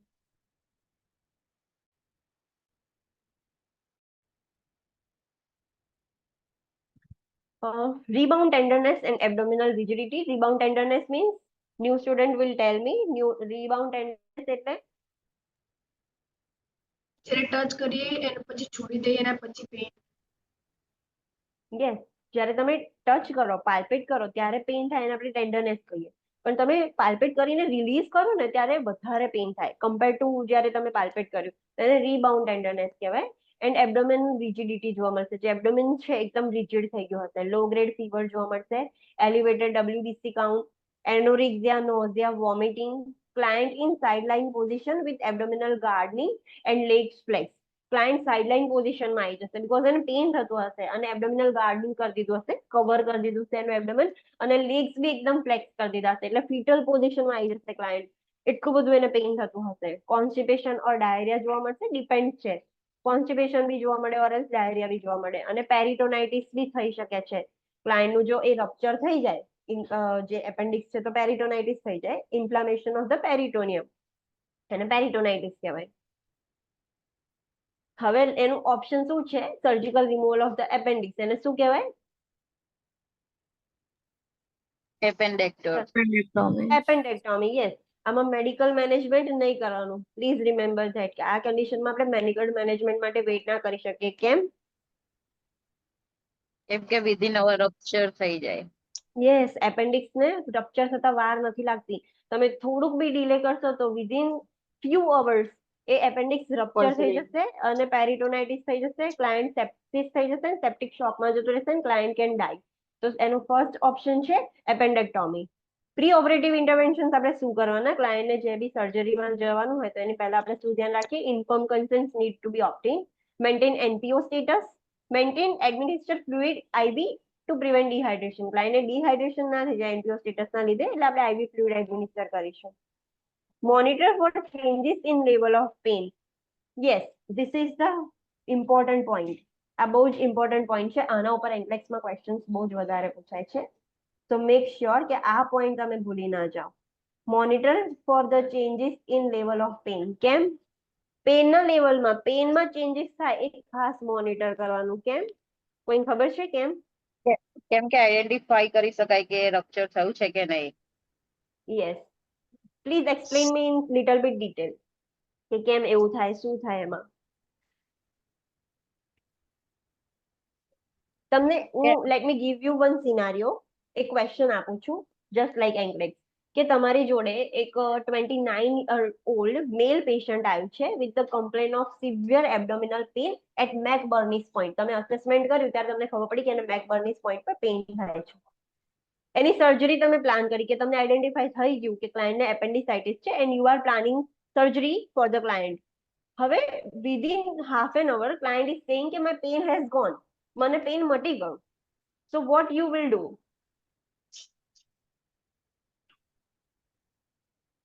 ક્લાયન્ટ એવું કીધું કે હવે મને પેઇન નથી થતું, મારું પેઇન જતું રહ્યું, નાઉ આઈ એમ કમ્પ્લીટલી ફાઇન. તો તમે શું કરશો? Let me give U N option.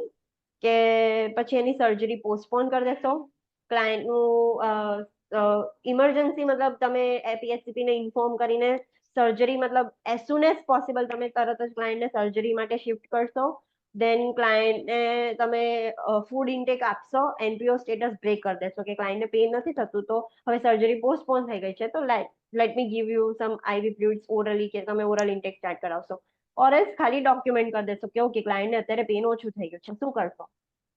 Emergency operation કરીશું. કેમ? કેમ કે અગર જો પરફોરેશન હશે તો પેઇન થશે, અને જેવું રપ્ચર થશે તો એ રિલીઝ થઈ જશે, તો મે બી કદાચ પેઇન ની સેન્સિટિવિટી ઓછી થાય, તો ઇમરજન્સી ઓપરેશન. યસ. અગર ક્લાયન્ટ એપેન્ડિસાઇટિસ વાળું ક્લાયન્ટ એવું કહે કે મને પેઇન નથી થતું, તો ધેટ મીન્સ કે એનું એપેન્ડિક્સ રપ્ચર થઈ ગયું છે and that is life threatening situation આપણા માટે. એનું એપેન્ડિક્સ રપ્ચર થઈ જશે અને પેરિટોનાઇટિસ થઈ જશે તો એઝ સુન એઝ પોસિબલ એને સર્જરી માટે શિફ્ટ કરવું પડશે. તો પેન લેવલના ચેન્જીસ આપણે ખાસ મોનિટર કરવાના એપેન્ડિસાઇટિસ વાળા ક્લાયન્ટ માટે. Don't forget point. Okay,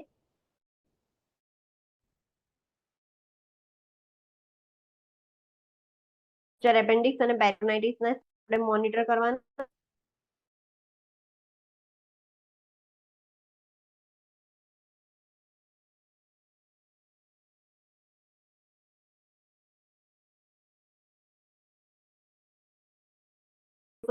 right side એને સુવડાવી દેવાનું. આપણને ખબર છે કે ક્લાયન્ટ એ જ પોઝિશનમાં સુઈ રહેતું હતું, side line position, ફીટલ position.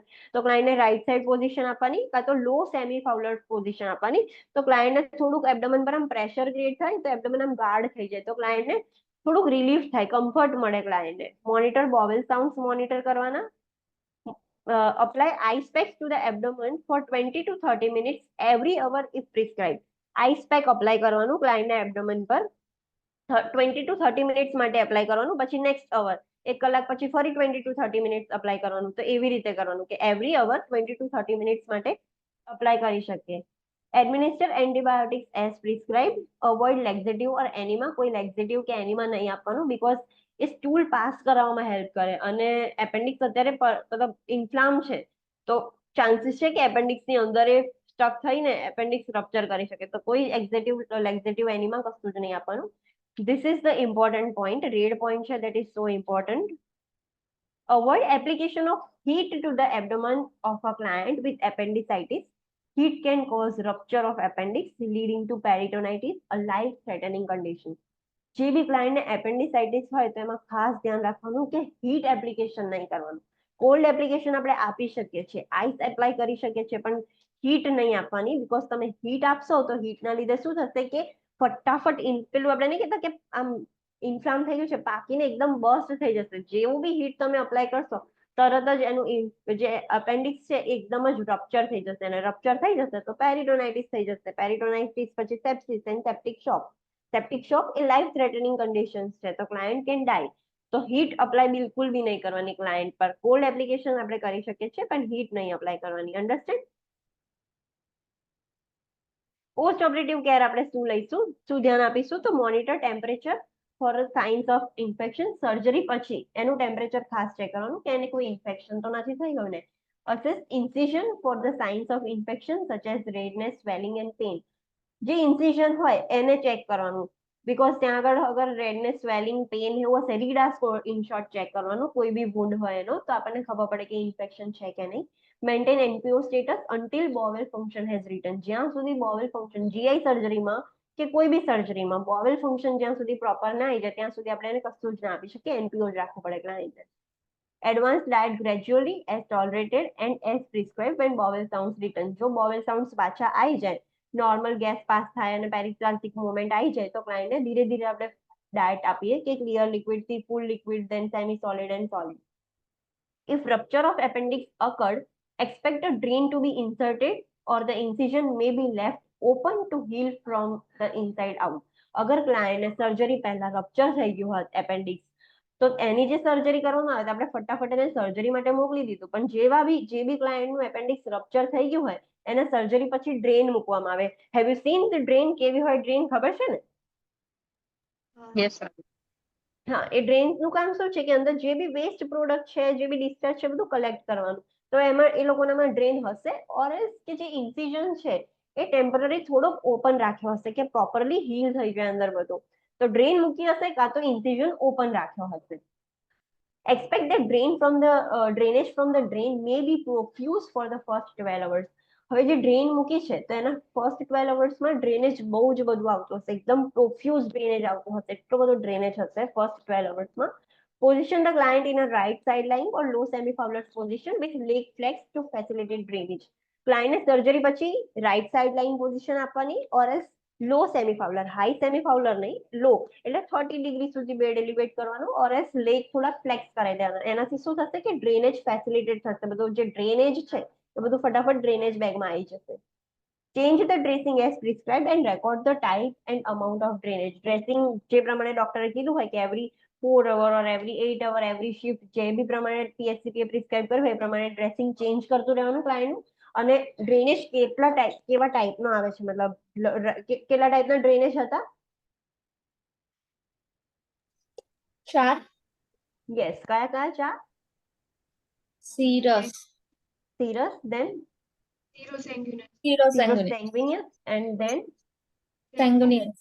sanguineous, and પછી Purulent. હજુ એક રહ્યું પ્યુરુલેન્ટ, અને હજુ એક પાંચમું રહ્યું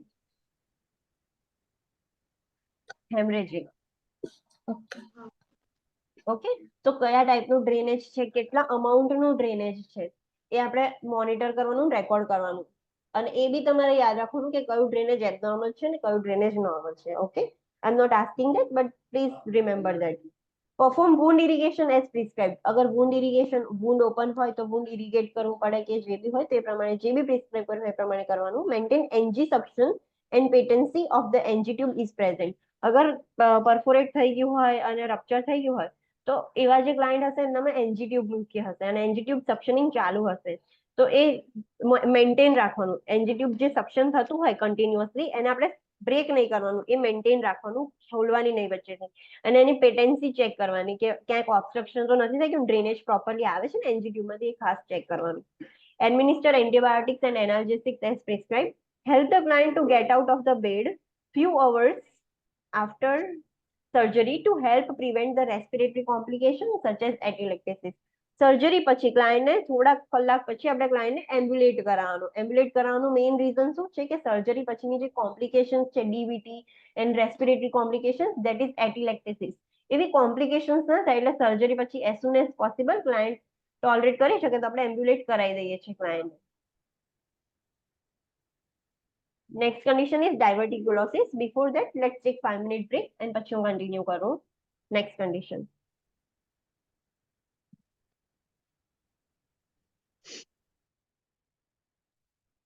Should we start now?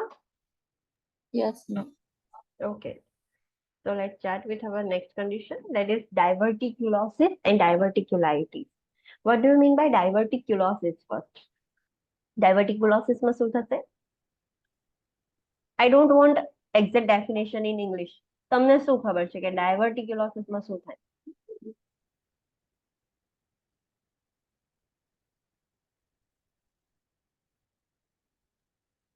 ભૂલી ગયા? આપણું વે હોય એ ડાયવર્ટ થઈ જાય, જે નોર્મલ વે હોય yes. એ Okay. ડાયવર્ટ. ઓકે, જે ઇન્ટેસ્ટાઇન છે એમાં નાના નાના ડાયવર્ઝન્સ ક્રિએટ થઈ જાય, એટલે નાના નાના મતલબ કે ઓપનિંગ્સ એક થઈ જશે, જેને આપણે ડાયવર્ટિક્યુલોસિસ કહીએ છીએ. એન્ડ ડાયવર્ટિક્યુલાઇટિસ મીન્સ એ જે ઓપનિંગ છે એનું ઇન્ફ્લેમેશન. યસ, જે ઓપનિંગ ક્રિએટ થાય છે, મતલબ ઓપનિંગ આખું ઓપન ના હોય બટ એક નાના મતલબ સરાઉન્ડ સ્ટ્રક્ચર્સ ક્રિએટ થઈ ગયા છે, ડાયવર્ટિક્યુલા કહેવાય છે. હવે એ જ ડાયવર્ટિક્યુલામાં ઇન્ફેક્શન થઈ જાય તો એને આપણે ડાયવર્ટિક્યુલાઇટિસ કહીએ છીએ. ડાયવર્ટિક્યુલોસિસ મીન્સ કે જે ઇન્ટેસ્ટાઇન હશે એમાં આવા નાના નાના ડાયવર્ટિક્યુલા ફોર્મ થઈ જશે, એક અલગ ડાયવર્ઝન્સ ક્રિએટ થઈ જશે. આવી રીતે આપણે જોઈએ છે આવું થઈ જશે, આખા ઇન્ટેસ્ટાઇનમાં આવું થઈ જશે, તો આને ડાયવર્ટિક્યુલા કહેવાય. તો આ કન્ડિશનને ખાલી ડાયવર્ટિક્યુલોસિસ હોય. પણ હા, અગર આ જે ડાયવર્ટિક્યુલા ફોર્મ થયા છે એની અંદર ફીસીસ ભરાઈ ગયું છે કે ઇન્ફ્લામેશન થઈ ગયું છે, ઇન્ફેક્શન થઈ ગયું છે, આ ફીસીસ છે બધા અંદર, કદાચ સ્ટૂલ ભરાઈ જાય, કારણ કે રસ્તો છે તો ત્યાં જશે, કદાચ ફસાઈ બી જશે, તો પછી એ ઇન્ફ્લામ થઈ જાય, ઇન્ફેક્શન થઈ જાય અંદર, તો એને આપણે ડાયવર્ટિક્યુલાઇટિસ કહીએ છીએ. અન્ડરસ્ટેન્ડ?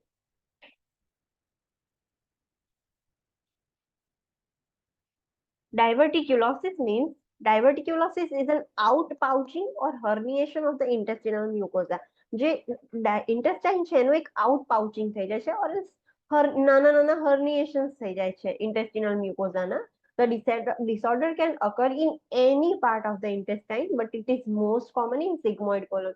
આખી ઇન્ટેસ્ટાઇનમાં ગમે ત્યાં થઈ શકે છે ડાયવર્ટિક્યુલોસિસ, પણ એ મોસ્ટ કોમનલી સિગ્મોઇડ કોલોનમાં થાય છે. સિગ્મોઇડ કોલોન મીન્સ કે આ જે પોર્શન છે, જે કર્વ પોર્શન, એમાં વધારે જોવા મળે છે. Diverticulitis means diverticulitis is the inflammation of one or more diverticula that occurs from penetration of a fecal matter. જે ડાયવર્ટિક્યુલા થયા છે, Just a minute.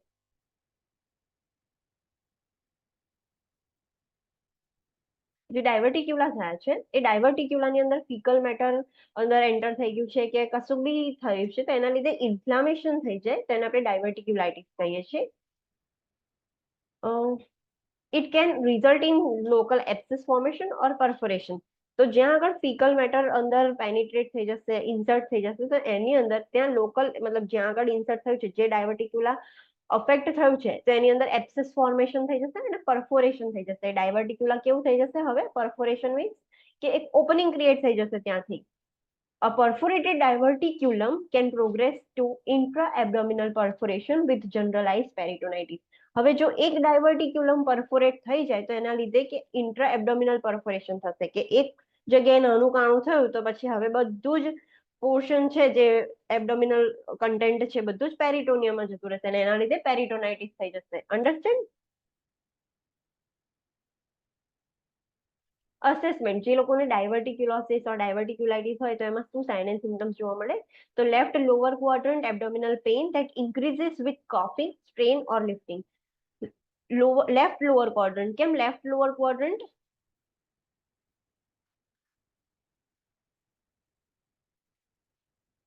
Left lower quadrant એટલે કયું રીજન કહેવાશે? તમે કહેશો એવું બતાવીશ. લેફ્ટ લોઅર ક્વાડ્રન્ટમાં કયું આવશે? Let me number it. Just a minute.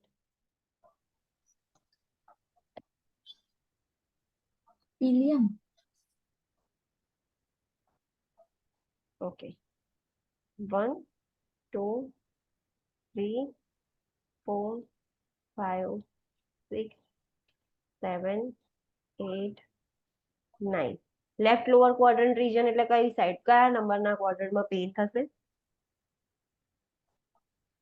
9 number. 9 number. Yes, 9 નંબરમાં. કેમ 9 નંબરમાં ત્યાં પેઇન થશે?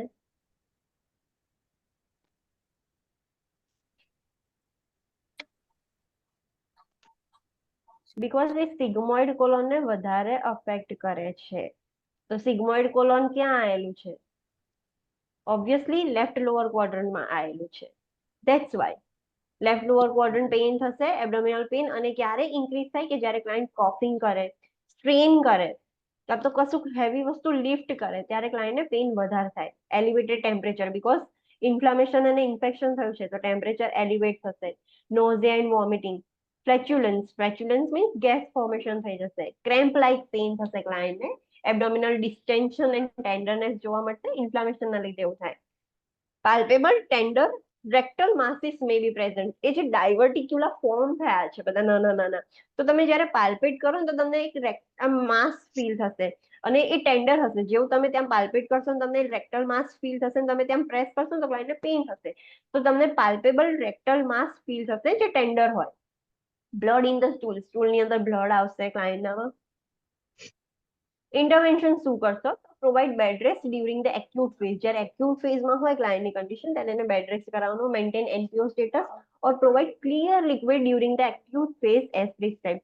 યા તો ક્લાયન્ટને એનપીઓ કરી દેવાનું તો એની ઇન્ટેસ્ટાઇનને રેસ્ટ મળી રહે, ઓર એલ્સ તમે ખાલી ક્લિયર લિક્વિડ ડાયટ આપી શકો છો જે પ્રમાણે પ્રિસ્ક્રાઇબ કર્યું હોય એ પ્રમાણે.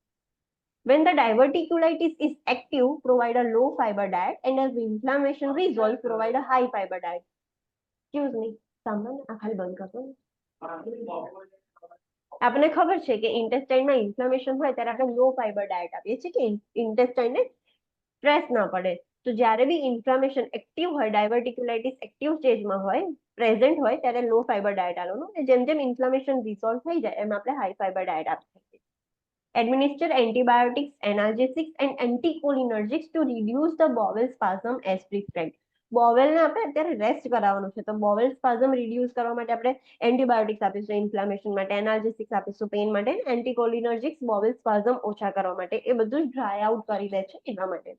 Instruct the client to refrain from lifting, straining, coughing and bending to avoid increased intra-abdominal pressure and avoid wearing tight restrictive clothing.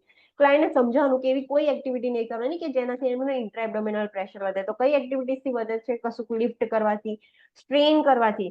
Stool pass કરવા માટે અમુક ક્લાયન્ટ સ્ટ્રેન કરતા હોય, યુરિન પાસ કરવા માટે અમુક સ્ટ્રેન કરતા હોય, તો સ્ટ્રેનિંગ થી, કોફિંગ થી, બેન્ડિંગ આમ બેન્ડ થાય તેનાથી ઇન્ટ્રાએબ્ડોમિનલ પ્રેશર ઇન્ક્રીઝ થાય, ક્લાયન્ટને પેઇન વધશે.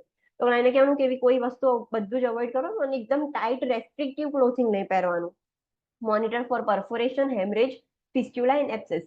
અગર ક્લાયન્ટને પરફોરેશન થઈ ગયું છે ઇન્ટેસ્ટાઇનમાં, હેમરેજ થાય છે, ફિસ્ચ્યુલા ફોર્મેશન થઈ ગયું છે કે એબ્સેસ થઈ ગયું છે, તે બધું જ ખાસ મોનિટર કરવાનું. Abdominal X-rays may be done to evaluate for free air and fluid indicating perforation. એમનો એક્સરે કરવામાં આવે અને એક્સરે કરો અને તમને એબ્ડોમિનલ કેવિટીમાં એર જેવું દેખાય કે કશું ફ્લુઇડ દેખાય, ફ્રી ફ્લુઇડ, તેનો મતલબ કે ક્લાયન્ટને પરફોરેશન થઈ ગયું છે, હોલ થઈ ગયું છે, જેમાંથી બધી જ એર અને ફ્લુઇડ બધું લીક થઈને પેરિટોનિયલ કેવિટીમાં જતું રહ્યું છે. Instruct the client to increase the fluid intake 2.5 liters to 3 liters daily unless contraindicated. ક્લાયન્ટને સમજાવવાનું કે તમારે ફ્લુઇડ ઇન્ટેક વધારવો પડશે. 2.5 લીટર ટુ 3 લીટર સુધીનો ફ્લુઇડ ઇન્ટેક કરવાનો, જ્યાં સુધી કોન્ટ્રાઇન્ડિકેટેડ ના કર્યું હોય ત્યાં સુધી. અગર કોન્ટ્રાઇન્ડિકેટેડ હોય તો નહીં કહેવું. Instruct the client to eat soft, high fiber food such as whole grain food. The client should avoid high fiber foods when inflammation occurs, but because this food will irritate the mucosa further. ક્લાયન્ટને સમજાવવાનું કે regularly તમારે high fibre food લેવાના. High fibre food લેવાથી શું થશે? એ stool ફટાફટ pass થઈ જશે, ભરાઈ નહીં રહે અંદર. જો ભરાઈ રહેશે તો એ સ્ટૂલ ક્યાં જતું રહેશે?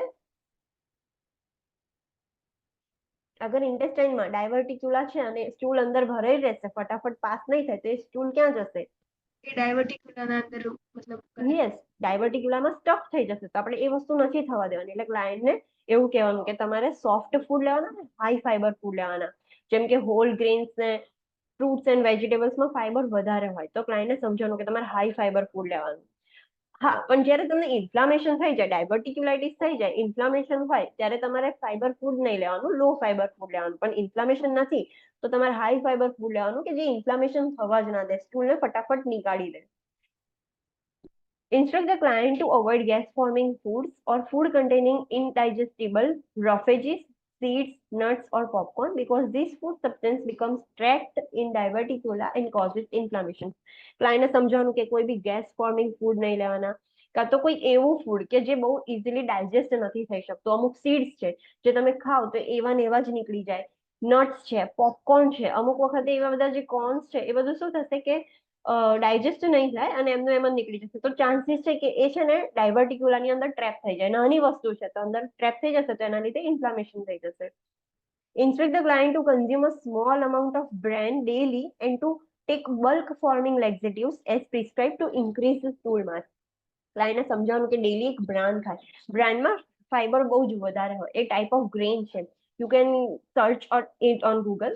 તો ક્લાયન્ટને સમજાવવાનું કે તમારે daily small amount of brain લેવાનું અને ક્લાયન્ટને બલ્ક ફોર્મિંગ લેક્ઝેટિવ્સ આપવાના. લેક્ઝેટિવ્સનું કામ શું છે કે બલ્ક કરશે, સ્ટૂલનો માસ ઇન્ક્રીઝ કરશે અને એક જ સાથે બધું સ્ટૂલ પાસ કરાવી દેશે. તો ક્લાયન્ટને સ્ટૂલ ડાયવર્ટિક્યુલામાં ભરાવાના ચાન્સીસ ડિક્રીઝ થઈ જશે.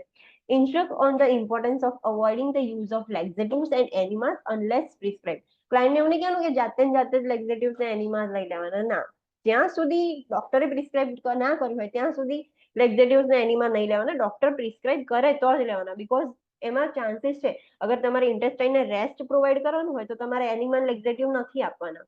અગર તમારે સ્ટૂલ પાસ કરાવવું હોય તો જ એનિમલ લેક્ઝેટિવ આપીએ છીએ. તો ડોક્ટર પ્રિસ્ક્રાઇબ કરે કે લેવાનું છે તો જ લેવાનું, જાતે ડાયું નહીં થવાનું. સર્જિકલ ઇન્ટરવેન્શન આપણે શું કરીશું? Colon resection with primary anastomosis may be an option. તમે બધું જ કર્યું, એ વસ્તુ ટ્રીટ નથી થતી તો છેલ્લે આપણે એ વસ્તુ રિમૂવ જ કરી દેવી પડે. Temporary or permanent colostomy may be required for increase bowel inflammation. હવે બોવેલ ઇન્ફ્લામેશન વધી ગયું છે તો તમે ટેમ્પરરી કોલોસ્ટોમી કરો ઓર એલ્સ પરમનન્ટ કોલોસ્ટોમી કરી શકો. બીજો કોઈ ઓપ્શન છે નહીં આપણી જોડે. Next condition is haemorrhoids. Haemorrhoids means જે what do you mean by? Anus અને રેક્ટમની વેઇન છે એ મતલબ ડાયલેટ થઈ જાય પછી ત્યાંથી બ્લીડિંગ થાય. યસ, હેમરોઇડ્સ એટલે ખાલી વેન્સ ડાયલેટ થઈ ગઈ છે, એ પછી ગમે ત્યારે બ્લીડ થઈ શકે. પણ હેમરોઇડ્સ એટલે dilated vein of the GI tract અને સ્પેશિયલી એ એનસ કે રેક્ટમમાં જોવા મળે છે. તો dilated varicose veins of the anal canal, એને આપણે હેમરોઇડ્સ કહીએ છીએ. May be internal, external or prolapse. Haemorrhoids 3 ટાઈપના હોય, ઇન્ટરનલ હોય, એક્સટર્નલ હોય ઓર એલ્સ પ્રોલેપ્સ્ડ હોય. ઇન્ટરનલ હેમરોઇડ્સ કેવા હોય? Let me show you. For example, this is રેક્ટમ.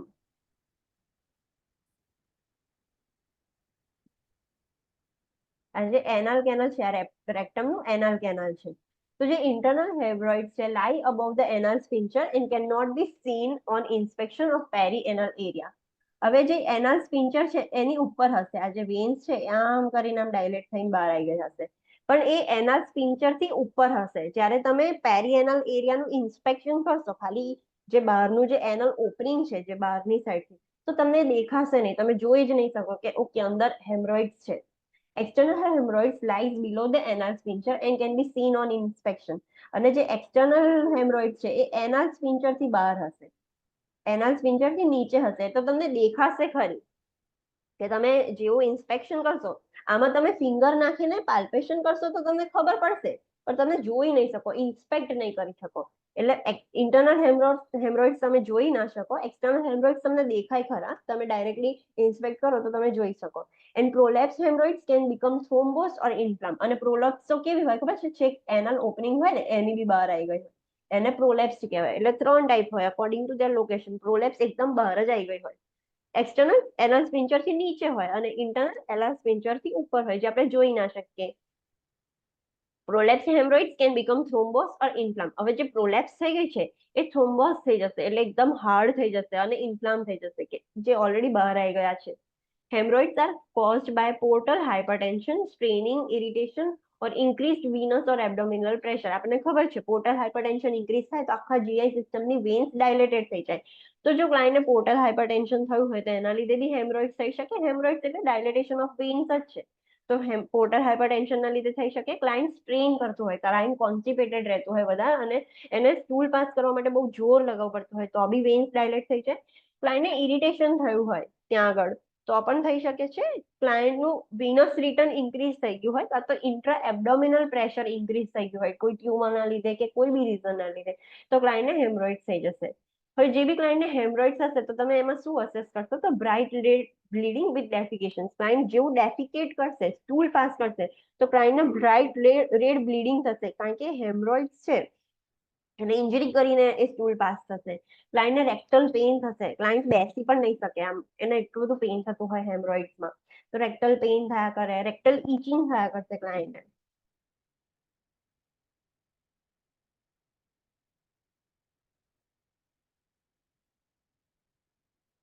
Intervention આપણે શું કરી શકીએ છીએ, તો apply cold pack to the anal rectal area followed by 6 bath as prescribed. ક્લાયન્ટને કોલ્ડ એપ્લિકેશન કરવાનું એનલ રેક્ટલ એરિયામાં, જે પાછળની સાઈડ છે ત્યાં આગળ ક્લાયન્ટને 6 બાથ કોલ્ડ એપ્લિકેશન કરવાનું અને ક્લાયન્ટને કહેવાનું કે તમે 6 બાથ લઈ શકો છો. 6 bath means what do mean by 6 bath? એમાં Warm એક water. કન્ટેનર હોય જેમાં લિક્વિડ નાખે અને એમાં સીપ કરાવવાનું હોય છે પેશન્ટને, જેથી કરીને એને મેડિકેટ થઈ શકે.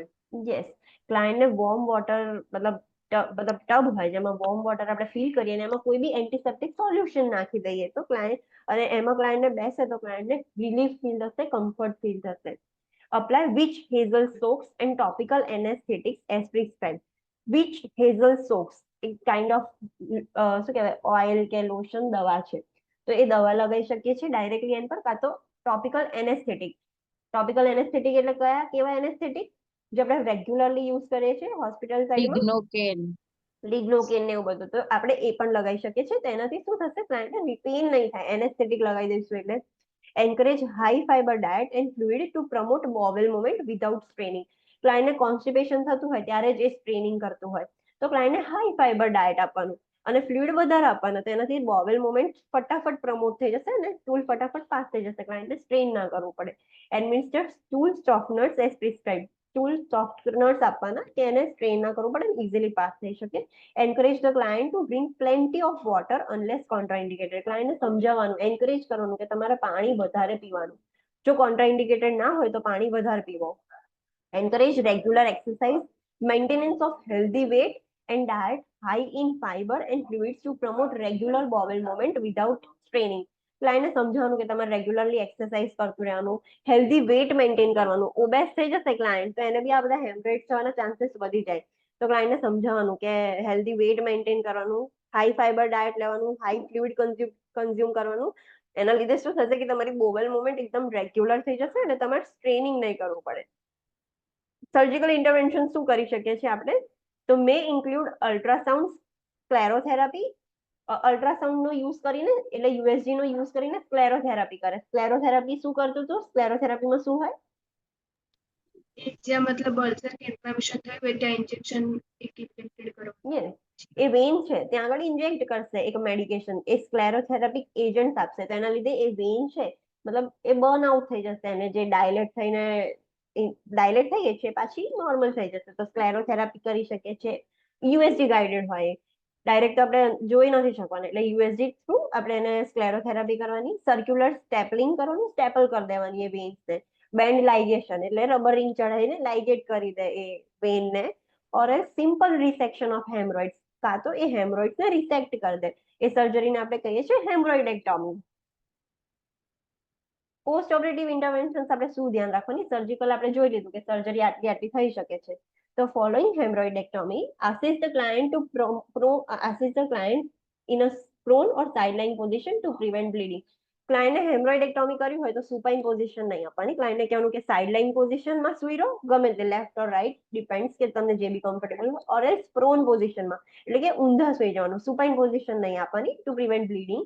Maintain ice pack over the dressing as prescribed until the packing is removed by PHCP. તમે ક્યારે કોઈ ક્લાયન્ટ જોયું છે કે હેમરોઇડેક્ટોમી કરેલું હોય during your student life or your work experience?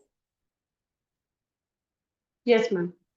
હા, તો એ લોકોને સર્જરી પછી પેક મૂકેલું હોય, એનાલ કેનાલમાં પેક મૂકેલું હોય, બધું ગોસ પીસથી એનાથી પેક કર્યું હોય. તો ત્યાં સુધી આઈસ પેક્સ આપવાના, ડ્રેસિંગની ઉપર આઈસ પેક આપવાનું, જ્યાં સુધી પીએચસીપી એવું ના કહે કે હવે પેકિંગ રિમૂવ કરી દેવાનું છે, તો ત્યાં સુધી આપણે આઈસ પેક આપી શકીએ છીએ ક્લાયન્ટને. મોનિટર ફોર યુરિનરી રિટેન્શન, કોઈ બી સર્જરી કરીએ આપણે તો યુરિનરી રિટેન્શન થવાના ચાન્સીસ છે, તો એ ખાલી મોનિટર કરવાનું. Administer stool softeners as prescribe. Instruct the client to increase the fluid intake and high fibre food. Instruct the client to limit sitting to short period of time. ક્લાયન્ટને સમજાવવાનું surgery પછી કે બહુ બેસી નહીં રહેવાનું, લિમિટ કરવાનું સિટિંગ. અત્યારે બહુ ખાસ બેસી નહીં રહેવાનું, સ્ટ્રેસ નહીં આપવાનું, સર્જરી હમણાં જ થઈ છે. Instruct the client that first bowel movement may be very painful. Be sure someone is nearby as the client can become lightheaded, diaphoretic or experience syncope from a vasovagal response. ક્લાયન્ટને કહેવાનું કે જ્યારે તમે first bowel movement કરશો surgery પછી તો બહુ જ painful હશે એ. તો ધ્યાન રાખો કે તમારી આજુબાજુ કોઈ હોય, બીકોઝ ક્લાયન્ટને એ પેઇનફુલ ફર્સ્ટ ડેફિકેશન પેઇનફુલ હશે તો ક્લાયન્ટ લાઇટ હેડેડ થઈ જશે, ક્લાયન્ટ ડાયાફોરેટિક થઈ જશે. ડાયાફોરેટિક means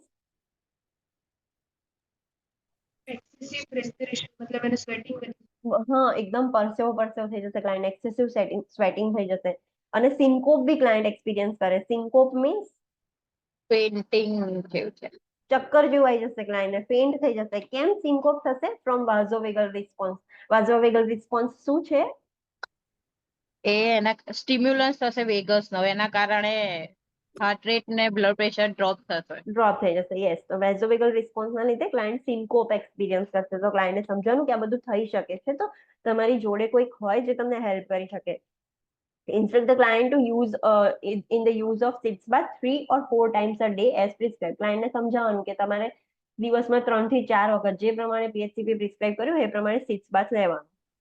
okay, so this the end of this chapter. GI system પતી ગયું છે, જીઆઈ સિસ્ટમના પ્રોબ્લેમ્સ પતી ગયા છે.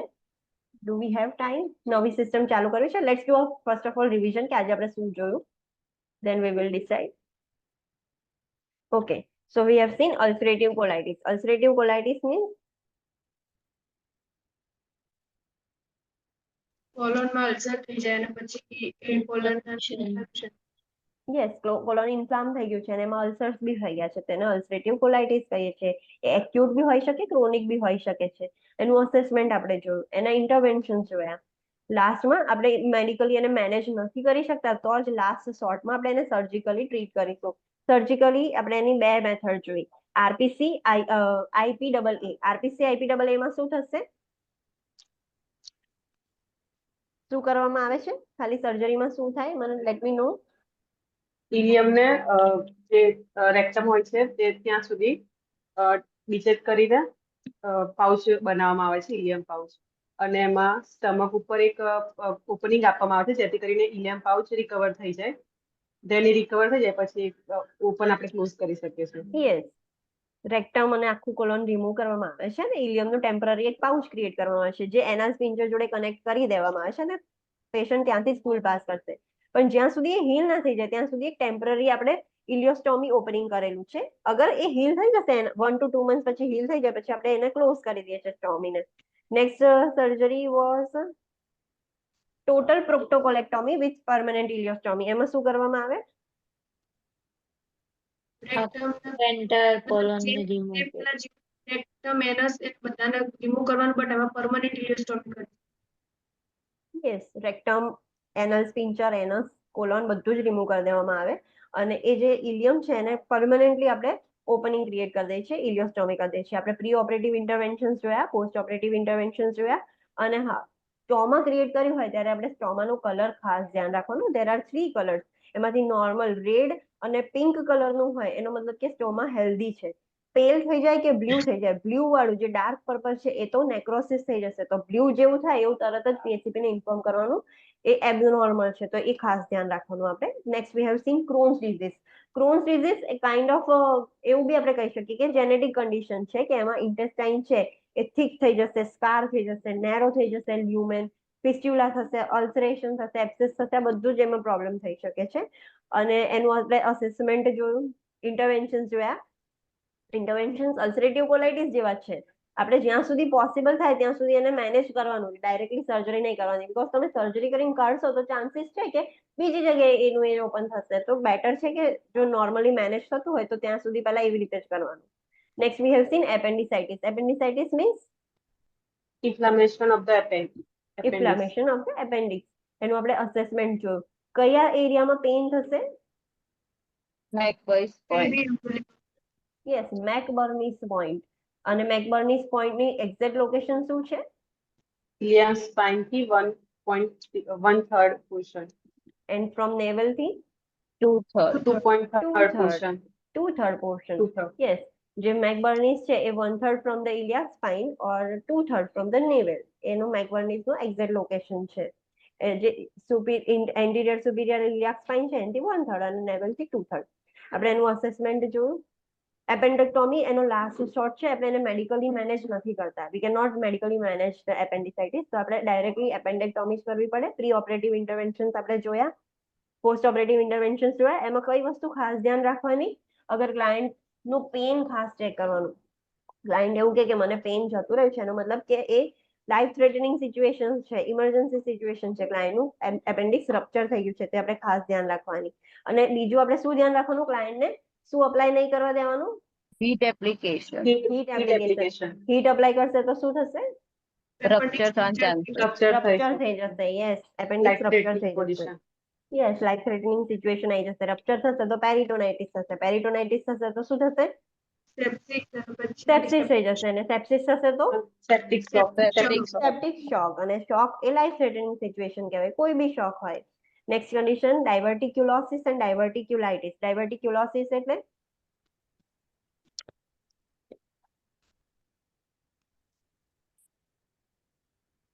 ડાયવર્ટિક્યુલોસિસ એટલે ઇન્ટેસ્ટાઇન ને મ્યુકોઝા છે તે થોડા નાના નાના પાર્ટમાં હટી યસ, નાના નાના ડાયવર્ટિક્યુલા ફોર્મ થઈ જાય ઇન્ટેસ્ટાઇનમાં. અને મેં કયું વધારે અફેક્ટ થાય છે એમાં કયું portion? Sigmoid.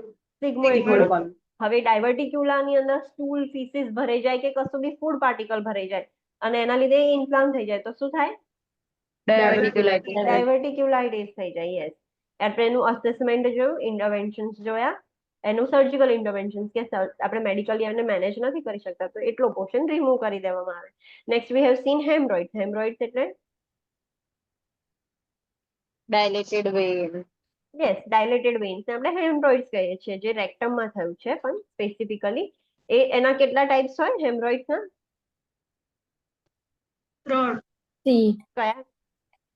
Internal, external, Internal અને prolapse. Prolapse. Yes, prolapse. Internal છે આપણે ઇન્સ્પેક્શન થ્રુ નથી જોઈ શકતા. અગર આપણે એનલ પાલ્પેશન કરીશું, આપણે જે ફિંગર ઇન્સર્ટ કરીને આપણે પાલ્પેશન કરીશું તો આપણને ફીલ થશે, પણ આપણે ઇન્સ્પેક્ટ ના કરી શકીએ, આપણે જોઈ નથી શકતા. તો ઇન્ટરનલ હેમરોઇડ્સ હશે, we can not inspect it, આપણે જોઈ ના શકીએ. એક્સટર્નલ હેમરોઇડ્સ છે. ઇન્ટરનલ હેમરોઇડ્સની લોકેશન શું છે? એનલ સ્પિન્ચર થી ઉપર યસ, અબો એનલ સ્પિન્ચર. અને એક્સટર્નલ હેમરોઇડ્સની location Below the Below anal anal sphincter. sphincter. Below anal sphincter. અને આપણે ઇન્સ્પેક્ટ કરી શકીશું જ્યારે આપણે ઇન્સ્પેક્શન કરીશું ત્યારે આપણને દેખાશે હેમરોઇડ અને પ્રોલેપ્સ છે એ છેક બહાર આવી ગયા હશે, આખા એનલ ઓપનિંગ થી જ બહાર આવી ગયા હોય અને એ થ્રોમ્બોસ બી થઈ જાય અને ઇન્ફ્લામ બી થઈ જાય, જે પ્રોલેપ્સ વાળા હોય એ. એનું આપણે અસેસમેન્ટ જોયું અને એના ઇન્ટરવેન્શન્સમાં આપણે ક્લાયન્ટને જો માઇનર હોય ને તો આપણે ક્લાયન્ટને મેડિકલી ટ્રીટ કરી દઈએ છીએ, એના માટે સર્જરી નથી કરતા. ક્લાયન્ટને કહી કે તમે મતલબ આઈસ અપ્લાય કરો, પેન રિલીવ કરો, તો એની જાતે જ એ રિઝોલ્વ થઈ જાય. જો માઇનર હોય કે સ્મોલ હોય હેમરોઇડ્સ તો એની જાતે રિઝોલ્વ થઈ જાય. પણ અગર એ રિઝોલ્વ નથી થઈ શકતા તો આપણે સર્જિકલ ઇન્ટરવેન્શન કરવા પડે. સ્ક્લેરોથેરાપી, અલ્ટ્રાસાઉન્ડ સ્ક્લેરોથેરાપી છે, સર્ક્યુલર સ્ટેપલિંગ છે, બેન્ડ લાઇગેશન ઓર હેમરોઇડેક્ટમી, તો એ બધી સર્જિકલ ઓપ્શન્સ છે. પ્રી ઓપરેટિવ આપણે પોસ્ટ ઓપરેટિવ આપણે શું ક્લાયન્ટની કેર કરવાની, that we have seen. Any doubt in this topic? No. No ma'am. Okay, so હવે તમારે શું કામ કરવાનું છે? રિવિઝન ક્વેશ્ચન કરવાના. Yes. revision. કરવાના. યસ, જીઆઈ આખું રીડ કરવાનું છે અને જીઆઈ સિસ્ટમના જે બી બુકના પાછળના ક્વેશ્ચન છે તમારે સોલ્વ કરવાના છે. કોઈ ડાઉટ હોય તો you can ask me tomorrow or else any time. અને what is the time? Okay, so we cannot continue new chapter. So I guess this is end of our class. Ma'am, okay ma'am. Yes. I have a question. જે આપણે piles કહીએ છીએ એ અને હેમરોઇડ્સમાં કોઈ difference? ના, અમુક વખત એને બધા પાઇલ્સ કહેતા હોય છે અને આપણે મેડિકલી જેમ ટર્મિનોલોજી કહીએ પ્રોપર એને હેમરોઇડ્સ કહીએ છીએ. સિમ્પલ લેંગ્વેજીસમાં એને પાઇલ્સ કહે છે. બાકી હેમરોઇડ્સ and piles R same.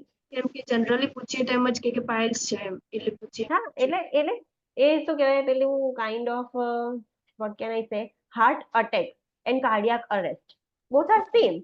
Yes, but એની માટે એક સ્પેસિફિક ટર્મિનોલોજી છે. નોર્મલ બધા Easy જે language નોન use મેડિકલ કરો. પર્સનલ્સ છે પાઇલ્સ બોલે, એમને હેમરોઇડ્સ ના ખબર પડે. Okay, thank you. Okay, and what about your review meeting updates? કોઈ મારી સાથે અત્યારે ખાલી 3 સ્ટુડન્ટ્સના અપડેટ્સ આવ્યા હતા. What about others? Please complete your review meeting as soon as possible, because એ તમારા જ બેનિફિટ માટે છે. એનાથી અમને કશો બેનિફિટ નથી થવાનો. અમે તો અમારો સિલેબસ કમ્પ્લીટ કરાવીશું, ધેટ્સ ઇટ. રિવ્યુ મીટિંગ તમારી જેટલી કમ્પ્લીટ હશે તો તમને ખબર પડશે કે તમારે કેવી રીતે પ્રિપેરેશન કરવી છે, because you are investing your time and money both. તો એ તમારા માટે જ છે. So please complete your review meeting as soon as possible. Okay, see you tomorrow at 9 a.m. Thank you. Okay, thank you, ma'am. Thank you.